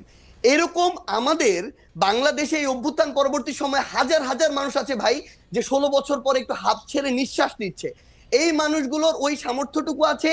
এই মানুষগুলো এখন লক্ষ লক্ষ কোটি কোটি টাকা তাদের উপরে যে চাঁদা এভাবে চাপিয়ে দেওয়া হতো, সেটা থেকে তারা এখন মুক্ত। ভাই আমরা না রিকোয়েস্ট করি ভাই এভাবে ওপেনলি ভাই, একদিনের জন্য ফোন দিয়ে রিকোয়েস্ট করি, আমরা আপনাদের যারা এখানে আছেন নিশাদ ভাই থেকে শুরু করে আমরা তাদেরকেও করবো ভাই, যদি দেন ভালো হবে, না হলে ভাই আমরা আরেকজনের কাছে বলবো, যেই দেয় ভাই। আজকে কেউ দেয় নাই ভাই, ক্লিয়ারলি বলে আজকে কেউ দেয় নাই, হেঁটে চলছে, রিকশায় চলছে ভাই, এভাবেই আমাদের লাইফ চলছে। জনাব সার্জিস আপনাকে ধন্যবাদ। আমি শেষ প্রসঙ্গে মানে অনুষ্ঠানের আসলে একটু সময় বেশি লাগলো কারণ সার্জিস একটু দেরি করে আসছিলেন, কিন্তু আমরা একটা শেষ প্রসঙ্গে আসি খুব সংক্ষেপে। জনাব রনি আপনি যদি 2 মিনিটে বলেন, তারপর আমরা সার্জিসকে 1 মিনিট শুনে আমরা আজকের অনুষ্ঠান শেষ করব। সেটা হচ্ছে যে আমি জানতে চাইছিলাম যে এই যে বর্তমান যে যারা বৈষম্য বিরোধী ছাত্র আন্দোলন, যারা নতুন রাজনৈতিক দল করতেছে, সরকার করতেছে, তাদেরকে আপনি কি দেখেন, তারা ঠিক পথে আছে কিনা, তারা রাজনৈতিক জায়গাটা থেকে? আচ্ছা দেখেন, বৈষম্য বিরোধী ছাত্র আন্দোলনকে আওয়ামী লীগের সাথে ট্যাগ দিয়ে চিন্তা করাটা আমি কিন্তু বলি নাই। আচ্ছা এটা আপনি বলেন না, আমি আমার এই প্রশ্নটা একটু করে রাখতে হবে যে আপনি যে যাকে বলতেছিলেন যে স্বাধীনতা আসলে দিলেই হবে না, স্বাধীনতা কামস উইথ রেসপন্সিবিলিটি, কারণ এটা আসলে সার্জিসের বক্তব্য অসংখ্য পরিষ্কার যে তারা কিন্তু আসলে তদবিরের বন্যায় ভেসে যাচ্ছে। অসংখ্য লোক তাদেরকে তদবির করতেছে, তারা তদবির যদি নাও শোনে তাইলেও কিন্তু এটা বাজারে গিয়ে বলা সম্ভব যে তারা তদবির করে কাজ করছে, কারণ আমরা নিজেরাই আসলে অনেক বেশি তদবির করতেছি তাদের কাছে। তো ওই জায়গা থেকে জনগণকে বাইর করে নিয়ে আসার জন্য বা জনগণকে এইটা বোঝানোর জন্য যে তোমরা আপাত লাভ আর দেশ গরুর জিয়াফত, সেটা তাদের জন্য খুব গুরুত্বপূর্ণ কিনা সেটা জায়গা থেকে যদি একটু বলতে। আর সার্জিস এই ব্যাপারটা নিয়ে আপনি একটু কথা বলবেন যে জনগণকে বোঝানোর জন্য আপনারা কি করতেছেন, যে জনগণরা আসলে নতুন রাজনৈতিক বন্দোবস্ত চায় কিনা, যে রাজনৈতিক বন্দোবস্ত আসলে এই তদবির এইটা থাকবে না। জনাব রনি আপনি আগে। হ্যাঁ, এখন এই রাজনৈতিক বন্দোবস্তের জন্য দেখেন, আমি বৈষম্য বিরোধী ছাত্র আন্দোলন সার্জিস যেটা বলতেছিল যে আমরা কিন্তু রিস্কে আছি, রিস্কের কোনো কিছু নাই। হ্যাঁ দেখেন, বাংলাদেশে একটা ঘটনা ঘটে গেছে, 24 একটা ঐতিহাসিক ইভেন্ট, এবং এইটা বাংলাদেশকে রাজনৈতিকভাবে যদি মুক্ত করতে না পারে তাহলে আমরা আবার আগের জায়গায় ফিরে যাব। প্রত্যেকটা রাজনৈতিক দলের জন্য এটা চ্যালেঞ্জ আকারে হাজির হয়েছে। এখন ছাত্রদের মধ্যে ডেফিনেটলি নতুন আমাদের রাজনীতি লাগবে। সেই রাজনীতি যদি করতে এই ছাত্র নেতৃত্ব, সার্জিসদের নেতৃত্বে, মাহফুজদের নেতৃত্বে, নাহিদদের নেতৃত্বে এরা যদি ব্যর্থ হয়, যে জেনজি জেনারেশন আপনার রাস্তায় নেমে বন্দুকের গুলির সামনে বিদায় পৃথিবী বলে দাঁড়াইছে, সে নাগরিক ভিত্তিক ইনসাফ ভিত্তিক রাষ্ট্র যদি না পায়, তাহলে ওই যে জাসদ গণবাহিনী টাইপের একটা এনার্কি শুরু হবে বাংলাদেশে। কারণ 5-7 বছর পরে এরা ইয়াং হবে, এদের মধ্যে যে আকাঙ্ক্ষা তৈরি হয়েছে 24-এ, দেখেন একটা গণ অভ্যুত্থান 10,000 বই পড়া যায় জ্ঞান হয়, তার চেয়ে অনেক বেশি জ্ঞান রাজনৈতিক প্রাজ্ঞতা পোলাপানদের দেয়। হ্যাঁ, ফলে আমি মনে করি বৈষম্য বিরোধী ছাত্র আন্দোলন, নাগরিক কমিটি এবং এই যে ছাত্র নেতৃত্ব, তারা যদি একটা নতুন বাংলাদেশ, নাগরিক ভিত্তিক ইনসাফপূর্ণ বাংলাদেশ কায়েম করতে ব্যর্থ হয়, তার কাফফারা এদের প্রত্যেককে দিতে হবে। কারণ আমরা বেঁচে আছি মানে আপনি তো রনি এটা খুব সহজে বলতেছেন, কিন্তু এইটা করা কি সম্পূর্ণ ওদের হাতেই আসে? যে ধরা যাক এটা কি একটা সিলেবাস, যে এই সিলেবাসটা পড়ে আমরা পরীক্ষা দিলাম, এটা সিলেবাস। কারণ হইলো কি, আওয়ামী লীগ দেখেন বাংলাদেশে ঐক্যটা হয়েছে আওয়ামী লীগের বিরুদ্ধে। আপনার কি করতে হবে আপনি জানেন। আওয়ামী লীগ যা করছে তার উল্টাটা করলে বাংলাদেশ দাঁড়াই যাবে। হাসিনা যা করছে, হাসিনা যেভাবে ব্যুরোক্রেসি চালাইছে, হাসিনা যেভাবে জুডিশিয়ারি চালাইছে, হাসিনা যেভাবে আপনার শিক্ষা প্রতিষ্ঠান চালাইছে, ওইভাবে আপনি চালাবেন না, তাইলে বাংলাদেশ দাঁড়ায় যাবে। কিন্তু এটা চালাবেন না, যে তার জন্য একটা ঐক্য দরকার। সেটা কি? জামাত, বিএনপি, ছাত্র জনতা, নাগরিক সম্মিলিত একটা ঐক্য দরকার। এখন সেই ঐক্যটা কেন হচ্ছে না? কারণ হইলো, যেটা বলতে চাচ্ছিলাম এর আগে, আওয়ামী বিরোধিতার মধ্যে একটা তারতম্য আছে। ধরেন আপনি আওয়ামী লীগের বিরোধিতা করতে গিয়ে আপনার ন্যারেশনটা হয়ে গেছে জামাতের মতো, আবার আরেক গ্রুপ আওয়ামী লীগ বিরোধিতা করতে গিয়ে হয়ে যাচ্ছে ছোট্ট বিএনপির মতো। তাহলে আমরা যে নতুন রাজনৈতিক বন্দোবস্তের কথা বলতেছি, সেটা তো আর হচ্ছে না, সেটা হয়ে যাচ্ছে বিএনপির মতো অথবা জামাতের মতো। তাহলে মানুষ তো এই দুইটা দলকে একই দেখে, জানে তারা। হ্যাঁ, তারা তো বছরের পর বছর, দশকের বছর দেখতেছে। তাহলে আপনি নতুন রাজনৈতিক বন্দোবস্তের কথা যেটা বলছেন, সেটা মানে নতুন দল শুধু না, আপনাকে একটা রাজনীতি প্রস্তাব করতে হবে, এবং সেই রাজনীতিটা কোথা থেকে উঠে আসবে তার একটা মডেল জিয়াউর রহমান কিন্তু দেখাইছে। জিয়াউর রহমান দেখাইছে কিভাবে রাজনীতিটা উঠে আসতে হবে, এই প্রেস কনফারেন্স থেকে না, রাজনীতিতে উঠে আসতে হবে মিডিয়ার বকবক থেকে না, রাজনীতিতে উঠে আসবে রোড থেকে, মাঠ থেকে। অথবা মানুষ ক্যান্টনমেন্ট থেকে, আপনাকে অথবা ক্যান্টনমেন্ট থেকে। ক্যান্টনমেন্ট থেকে না, জিয়াউর রহমান ক্যান্টনমেন্ট থেকে রাজনীতি করে ওঠে। এটা জিয়াউর রহমান একটা বিপ্লব করছে। দেখেন আরেকটা বলা হয় কিংস পার্টির কথা, হ্যাঁ জিয়াউর রহমান একটা বিপ্লব করছে আর আমরা করছি একটা অভ্যুত্থান। আচ্ছা। ফলে আমাদেরকে জনগণের কাছে যাওয়া ছাড়া আর কোনো পথ নাই। জিয়াউর রহমান বিপ্লব করার পরে আবার জনগণের কাছে গেছে। জনাব রাজাল জনগণের কাছে গিয়ে জনাব রাজাল রাজনীতি করুণানী, গইরা আমরা তো তুলছে। আমরা তো আমরা তো ওটা এত কিংস কিছু পার্টি বুঝি না। না। আপনি তাত্ত্বিক, আপনি বলেন এটাকে অভ্যুত্থান, এটা বিপ্লব না, নাকি বিপ্লব অভ্যুত্থান না? বিপ্লব না, না, বিপ্লব এটা অভ্যুত্থান না। অভ্যুত্থান। বিপ্লব না, আমাদেরকে কারণ অন্য হলো- আমাদেরকে অন্য স্যারেরা আবার আইসা বলে যে না এটা আসলে বিপ্লব হয় নাই, অভ্যুত্থান হয়েছে। মানে তো ডেফিনেটলি অভ্যুত্থান। কারণ বিপ্লব হওয়ার জন্য আপনার সবকিছুর উপর ওই বিপ্লবী মানে অভ্যুত্থানকারী শক্তির কন্ট্রোল থাকে। আচ্ছা। দেখেন সার্জিসটা কোনো কাজ করতে পারতেছে না এই আমলাতন্ত্রের কারণে, Okay. সার্জিসটা কোনো কাজ করতে ঠিক পারতেছে আছে। না জুডিশিয়াল আমরা একটু কন্ট্রোলটা তো ভাঙা যায় না। আমরা- ফলে আমাদের দরকার, শুনেন, এই ছাত্র নেতৃত্ব যদি ফেল করে তাহলে আমাদের শহীদদের এই যে দায় একটা আছে না, এটা তো আছেই, জীবিত যারা আহত এবং এই যে বিপুল তরুণ জনগোষ্ঠী জেনজি জেনারেশন যে অভ্যুত্থান ঘটাইছে, তারা আগামীতে যে পলিটিক্যাল এংজাইটিতে ভুগবে এবং তার ফলে যে বিস্ফোরণ হবে, সেইটা এখন কি রনি- আওয়াজ, সেই আওয়াজ আমি কল্পনাও করতে পারি না। রনি, সেটার আপনি- দায় নিতে হবে, রনি আপনাকে সেটার দায় সমস্ত রাজনৈতিক দলকে নিতে হবে যেরকম, এবং ছাত্র নেতৃত্ব আমি মনে করি তারা ভালোভাবে বুঝতে পারতেছে। আমি তারা আমি definitely জনগণের একটা নতুন রাজনীতি গড়ে তোলার জন্য আমা- মাঠে যাবে এবং জনগণের ভিতর থেকে একটা রাজনৈতিক দল গড়ে তুলবে। আমি জনগণের জায়গাটা বোঝার জন্য একটু জনাব সার্জিস আলমের কাছে আসি। জনাব রনি, আপনাকে ধন্যবাদ। সার্জিস, আপনি যদি 1-1.5 মিনিটের মধ্যে কথা শেষ করেন তাহলে ভালো হয়, আমরা আসলে অনুষ্ঠানের পরে। জনাব সার্জিস। ভাই, আমরা আমাদের জায়গা থেকে এখন পর্যন্ত বাংলাদেশের প্রত্যেকটা জেলা, উপজেলা, ইউনিয়নে যাওয়ার চেষ্টা করছি। আমাদের জাতীয় নাগরিক কমিটি, বৈষম্য বিরোধী ছাত্র আন্দোলন, জাতীয় নাগরিক কমিটির প্রায় 300-র উপরে আমাদের কমিটি আছে উপজেলা পর্যায়ে, আর বৈষম্য বিরোধী ছাত্র আন্দোলনের প্রায় 40টার মতো জেলা কমিটি আছে। আমি আমার জায়গা থেকে অভ্যুত্থানের পরে এখন পর্যন্ত প্রায় 35-36টা জেলায় গিয়েছি। আমরা যখন ম্যাস লেভেলের মানুষের সাথে যাই, কথা বলি, তখন আমরা তাদের যে আশা আকাঙ্ক্ষা, ভাই খুব সাধারণ চাওয়া পাওয়া, ভাই তারা তাদের জায়গা থেকে শুধুমাত্র মানে খুব সিম্পল, যেটার সাথে জড়িত ওই জায়গায় স্বাধীনতা চায়, তার মতো করে কাজটা করতে চায়। দ্রব্যমূল্যের তাদের জায়গা থেকে সহনীয় পর্যায়ে তারা চায়, তারা আইন শৃঙ্খলা পরিস্থিতি ঠিকঠাক চায়, তারা চায় একটা অফিসে গিয়ে তাদেরকে চাঁদা দিতে হবে না, তারা ঠিক মতো তার কাজটা বুঝে পাবে। তারা চাইতেছে কোনো একটা যদি কোর্টে যায় তারা তাদের বিচারটা বুঝে পাবে। একদম খুব সিম্পল চাওয়া। আমরা আমাদের জায়গা থেকে মনে করি বাংলাদেশের মানুষের যেমন অনেক ধরনের সমস্যা অনেক বেশি, বাংলাদেশের মানুষের চাওয়াগুলো সহজ। এটার জন্য যেটা হচ্ছে সামগ্রিকভাবে যে স্টেক হোল্ডারগুলো, রাজনৈতিক দল বলেন, আপনি সিভিল সোসাইটি বলেন, আপনি আমলাতন্ত্র বলেন, এই যে ইয়াং জেনারেশন যারা এখন বিভিন্ন জায়গায় বিভিন্ন প্ল্যাটফর্মে প্রতিনিধিত্ব করছে, তাদের কথা বলেন, সবাইকে তাদের জায়গাতে ভূমিকা রাখতে হবে। এবং সবচেয়ে গুরুত্বপূর্ণ, সাধারণ জনগণ আমরা যাদেরকে বলি, যারা শুধু প্রশ্ন করে, দায়বদ্ধ কম থাকার বিষয়টা যাদের ক্ষেত্রে দেখা যায়, তাদেরকেও ভাই দায়বদ্ধ হইতে হবে। তারা প্রত্যেকের জায়গা থেকে কোনো না কোনো জায়গায় জড়িত, সেটা একটা বাজারে হোক, সেটা একটা হাটে হোক, সেটা একটা অফিসের পিয়ন হিসেবে হোক, প্রত্যেকে যদি প্রত্যেকের জায়গায় দায়বদ্ধতা নেয়, তাহলে আমরা মনে করি এই যে জনগণের যে আশা আকাঙ্ক্ষা, সেটার প্রতিফলন ঘটানো সম্ভব। আরেকটা জিনিস ভাই আপনাকে শুধু বলি, এত বড় একটা অভ্যুত্থান হয়ে গেছে, এই অভ্যুত্থান আমরা এখন দেখতেছি না যে এইটাতে চড়তেছে, এই শার্ট পরতেছে, এই কাপড় পরতেছে, কত না কত টাকা করে ফেলছে, কত না কত কিছু মনে হয় খরচ হইতেছে। ভাই এত বড় একটা অভ্যুত্থান হয়ে গেছে, শাহবাগে গামছা করে 5 টাকা 10 টাকা তোলা হয়েছে, 10, 12, 15 হাজার টাকা, ওইটা দিয়ে ওই দিনের প্রোগ্রাম চলছে। যদি উদ্দেশ্য ভাই একটা জিনিস শুধু, যদি উদ্দেশ্য আমাদের সৎ থাকে, সামনে আমাদের ওই চিন্তা ভাবনা দেশ এবং মানুষকে রেখে থাকে, ওই 24-এর অভ্যুত্থানের স্পিরিটটা থাকে, ভাই খুব বেশি কিছু খরচের প্রয়োজন নাই, 24-এর অভ্যুত্থানের স্পিরিটটা না, 24-এর অভ্যুত্থানের স্পিরিটটা সম্পর্কে সার্জিস আপনার সামনে কি কোনো স্ক্রিন আছে? আপনি কি আমাকে দেখতে পাচ্ছেন? না মনে হয়। জি, আমি দেখতে পাচ্ছি। আপনি দেখতে পাচ্ছেন? আপনি দেখেন, আপনাকে আমি আসলে স্ক্রিনে দেখাইতেছি। এটা হচ্ছে মেহের আফরোজ শাওনের একটা স্ট্যাটাস। মেহের আফরোজ শাওন এই স্ট্যাটাসে দিছিলেন 17 জুলাই আবু সাঈদের বুক চিতিয়ে দাঁড়ানোর একটা ছবির একটা দিয়ে উনি এটার মধ্যে বলছিলেন যে মানে সমালোচনা করছেন সরকার। এটা 17 জুলাই 2024। সেই মেহের আফরোজ শাওনকে গ্রেফতার করা হয়েছে হইলো ফেসবুকে অ্যাক্টিভিজম করার জন্য। মানে ডক্টর ইউনূস, মানে আমি যে বলি, মানে একদমই শেখ হাসিনার পথেই সরকার হাঁটতেছে। আপনার এরকম মনে হয় না সার্জিস? শেষ মানে এটা ভাই মানে এটা ফেসবুক অ্যাক্টিভিজমের জন্য কি আসলে গ্রেফতার করা যায়? কারণ কি আমি কেন এই কথা বলতেছি, মেহের আফরোজ শাওনরা যখন 17 জুলাই এই জিনিসটা করছিলেন, তখন কিন্তু শেখ হাসিনার পায়ের তলা থেকে সংস্কৃতিজীবীদের মাটিটা সরে গেছিল এবং এইটা কিন্তু তাকে অনেক বড় আঘাত দিছে। এর জন্য কিন্তু তাদেরকে আসলে আমাদের ধন্যবাদ দেওয়া উচিত। আমার কাছে মনে হয় যে এটা ভাই, আওয়ামীকরণের যে বয়ান সেটা অনেকটা নস্যাৎ হয়েছিল কিন্তু উনাদের কারণে।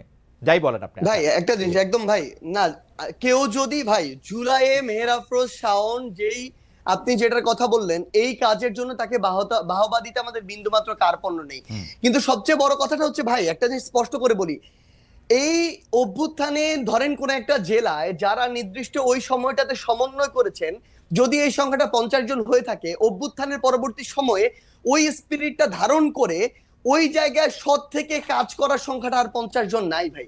5-10 জন ওই জায়গা থেকে বিচ্যুত হয়েছেন, ক্ষমতার অপব্যবহার শুরু করেছেন বিভিন্ন জায়গায়, তাদের জায়গা থেকে চাঁদাবাজি বা এরকম কাজ কারবার শুরু করেছেন, এরকম অনেকে আছে। এখন সবচেয়ে বড় কথাটা হচ্ছে ওই নির্দিষ্ট একটা ভালো কাজের জন্য আমি অবশ্যই তাকে ধন্যবাদ দিব, কিন্তু সেটাকে কেন্দ্র করে এখন যেমন আমরা দেখছি কয়েকটা গ্রুপ হয়েছে ভাই, আমি নিজে 2টা ফেসবুক গ্রুপ কারা চালায় আমি জানি না, তাদের বিরুদ্ধে আমি মামলা করেছি নিজে গিয়ে, আমার জীবনের প্রথম মামলা। কারণ সেখানে তারা যত রকমের মিথ্যা কথাবার্তা আছে, প্রোপাগান্ডা আছে, যত রকমের মানে একটা মানুষকে অপদস্থ করা যায়, হেয় করা যায়, এই কথাগুলো দিয়ে আমাকে এবং আমার পরিবারকে সংশ্লিষ্ট করে কথা বলছে। ফেসবুক এটা কোনোদিন ভাই ভাই এটা কোনোদিন গণমাধ্যমের মানে তারা সোশ্যাল মিডিয়ার যে স্বাধীনতা প্রত্যাশা করে, এটা কোনোদিন সেই স্বাধীনতা হইতে পারে না ভাই। সেই জায়গায় আজকে যদি এমন একটা কথা বলা হয় যেটার কোনো ভিত্তি নাই, কিংবা এমন একটা কথা বলা হয় যেটা মিসরিপ্রেজেন্টেশন হয়, সেই জায়গায় সেই কথার বিরুদ্ধে অবশ্যই মানে এরকম যদি দেওয়া হয় তাহলে তো একটা এখানে টোটালি পুরো দেশে একটা অরাজকতা তৈরি হবে, যে যার মতো করে বলবে। মানে না ধরেন মিথ্যার কি আসলে অরাজকতা সৃষ্টি করার ক্ষমতা আছে? বর্তমান যুগে আইসা একটা মিথ্যা প্রমাণ করতে 10 সেকেন্ড লাগে। এই ফেসবুক অ্যাক্টিভিজমের জন্য যদি আপনারা এখন জেলে নেন, এটা ঠিক হচ্ছে কিনা আমি জানি না সার্জিস, আপনারা নিশ্চয়ই চেক করবেন। আমাদের আর মানে আমি জানি না, মানে আপনি আমি যদি ধৈর্য বলেন বলেন বলেন, কারণ আমি এটা রনির কাছেও এক লাইন শুনতে চাই, আপনি বলেন। ভাই একটু আনসার আছে ভাই। সবচেয়ে বড় কথা কি জানেন, এখন বাংলাদেশে আমি ধরে নিচ্ছি 10 কোটি মানুষ ফেসবুক ব্যবহার করে, এর মধ্যে ফ্যাক্ট চেক করে কোনটা রিয়েল কোনটা ফেক এটা বোঝার মতো ভাই 70-80% মানুষের এই ক্যাপাবিলিটি নাই ভাই। যেটা সামনে আসে তারা ওইটাকে রিয়েল মনে করে। এই জন্য আমার যখন সর্বশেষ ভাই মজার একটা কথা বলি, সর্বশেষ যখন বিয়ে হলো আমাকে এরকম অনেকজন জিজ্ঞাসা করছে গ্রামের মানুষজন, তোমার না আগে বিয়ে হয়েছিল? মানে তারা আগের ওই ফেক জিনিসগুলোকে বিশ্বাস করে নিচ্ছিল ভাই। তো আপনি এরকম কত প্রোপাগান্ডার বিরুদ্ধে গিয়ে দাঁড়াবেন যেখানে আপনার পিছনে দেশ এবং দেশের বাইরে এই টিম থেকে সার্জিস আমি বুঝতেছি না, প্রপাগান্ডার বিরুদ্ধে তো আপনার দাঁড়াইতে হবে না, কারণ প্রপাগান্ডা তো নিজেই মিথ্যা প্রমাণিত। আপনি কি তাদের সবাইকে নিয়ে জেলে ভরে দিবেন? না না ভাই জেলে ভরবো না, কিন্তু ভরছেন তো যখন ভাই আপনার কথাটা শুনেন ভাই, যখন এরকম অসংখ্য হতে থাকবে এবং যেটা আসলে একটা সঠিক জিনিসকে রং ওয়েতে নিয়ে যাবে, মিসরিপ্রেজেন্ট করবে, তখন এটার বিরুদ্ধে অন্তত আপনি যদি কয়েকটা ব্যবস্থা না নেন তাহলে তো এটা চলতে থাকবে, তাহলে তো আপনি কখনোই একটা রাইট ট্র্যাকে আপনি যেতে পারবেন না। তার মানে জেলে নেওয়া ঠিক আছে আপনি মনে করছেন? ভাই জেলে নেওয়া ঠিক আছে না, এটা একটা বিচারিক প্রক্রিয়ার মধ্যে দিয়ে যাবে। কারো যদি এরকম সংশ্লিষ্টতা থাকে যে এটা কোনো একটা মানে বিশৃঙ্খলা বা আইনের বাইরে কোনো একটা কিছুতে যাচ্ছে, তখন ব্যবস্থা নেওয়া হবে, না হবে না। সার্জিস আপনি আমার খুবই প্রিয়, কিন্তু আপনার বলা আমার কাছে খুবই হাসান মাহমুদের বলার মতো লাগতেছে। যাই হোক ভাই শুনেন আমি আপনাকে একটা জিনিস বলি ভাই, ভাই না না আর আমাদের সময় নাই। আপনি আপনার কথা বলছেন যে আপনি তো আসলে দৃষ্টান্ত বুঝাইতে চান। না না না ভাই একটা জিনিস একটু বলি। হ্যাঁ হ্যাঁ রনি শেষ করবেন, হ্যাঁ সার্জিস শেষ করেন। হ্যাঁ আমাদের তো আর হ্যাঁ রনি তাহলে আপনি 1 মিনিটে বলেন, আমাদের আর সময় নাই কিন্তু আসলে সময় শেষ হয়েছে অনেক আগে। শাওনকে যে কারণে গ্রেফতার করা হয়েছে সেটা কিন্তু ফেসবুক কারণের মধ্যে ফেসবুক স্ট্যাটাস এগুলো লেখা নাই। আচ্ছা লেখা হয়েছে রাষ্ট্রের বিরুদ্ধে ষড়যন্ত্রের কারণে গ্রেফতার করেছে। রাষ্ট্রের বিরুদ্ধে ষড়যন্ত্র একটা উইয়ার্ড ধারণা, হ্যাঁ রাষ্ট্রের বিরুদ্ধে ষড়যন্ত্র বইলা কিছু নাই, এটা থাকা উচিত না। এখন যেটা 24-এর অভ্যুত্থানের পরে থাকা উচিত হইলো ওই যে রাষ্ট্র অ্যাকাউন্টেবল থাকবে, নাগরিক না। হ্যাঁ কিন্তু কথা হলো এই ফ্রিডমটা আপনি এনজয় করবেন রেসপন্সিবল হইয়া। শাওন কি রেসপন্সিবল ছিল না? শাওন শেখ হাসিনার ওই ডাস্টবিনওয়ালা ছবিতে যখন আপনার শফিক ভাই যে টিস্যু ফালাইলো সেইটা দেখেন, সেটার একটা অ্যাস্থেটিক্যাল কোশ্চেন হাজির করলো। শেখ হাসিনার প্রতি ঘৃণার কারণেই তো রনি আপনি শেষ করেন। মানে আপনি আমি কিন্তু কন্টেন্টে যাইতে চাইতেছি না, মানে আপনি মনে করতেছেন যে শাওনের বক্তব্য দিয়া।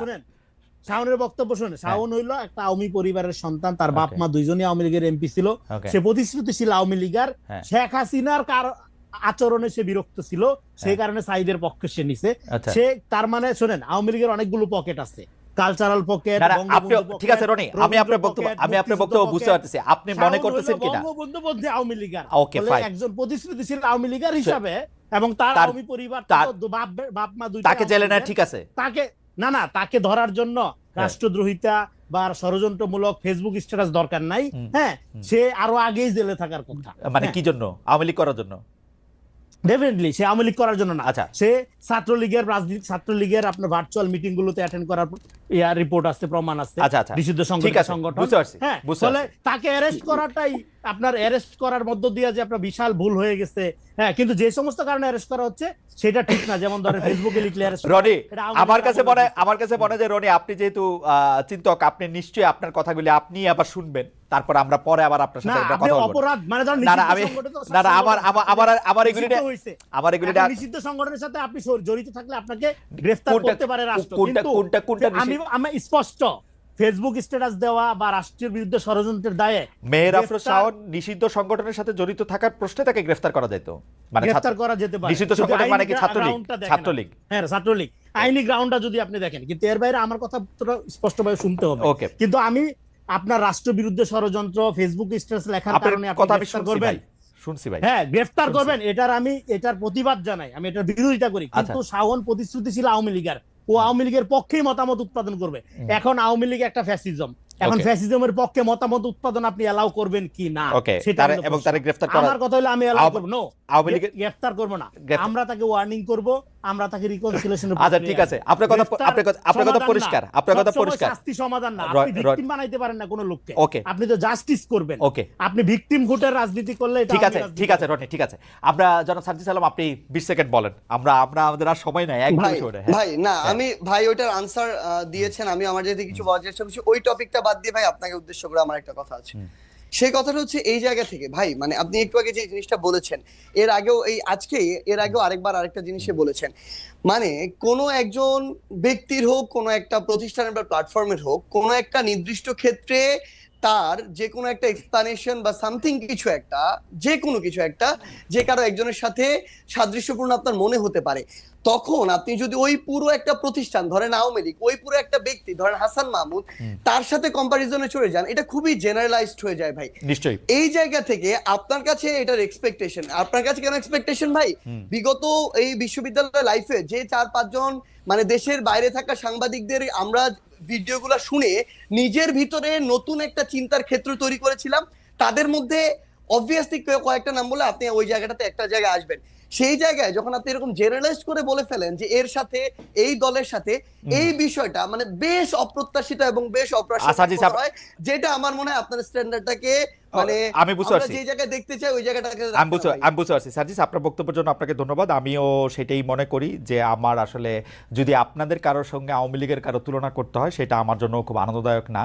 কিন্তু আমি আওয়ামী লীগের সাথে তুলনামূলকভাবে না, আমি বলতে চাই যে কোনো একটা অ্যাকশনের ফলে তারপরে যে এটাকে জাস্টিফিকেশন করার যে জায়গাটা, সেইটা যখন মিলে যায় তখন হয়তো এটা আমি বলি। তারপরও আমার মনে হয় যে আওয়ামী লীগের সাথে তুলনীয় হওয়ার জন্য আপনারা এখনো যথেষ্ট পরিমাণে হন নাই। না রনি, আর আমাদের হাতে সময় নাই।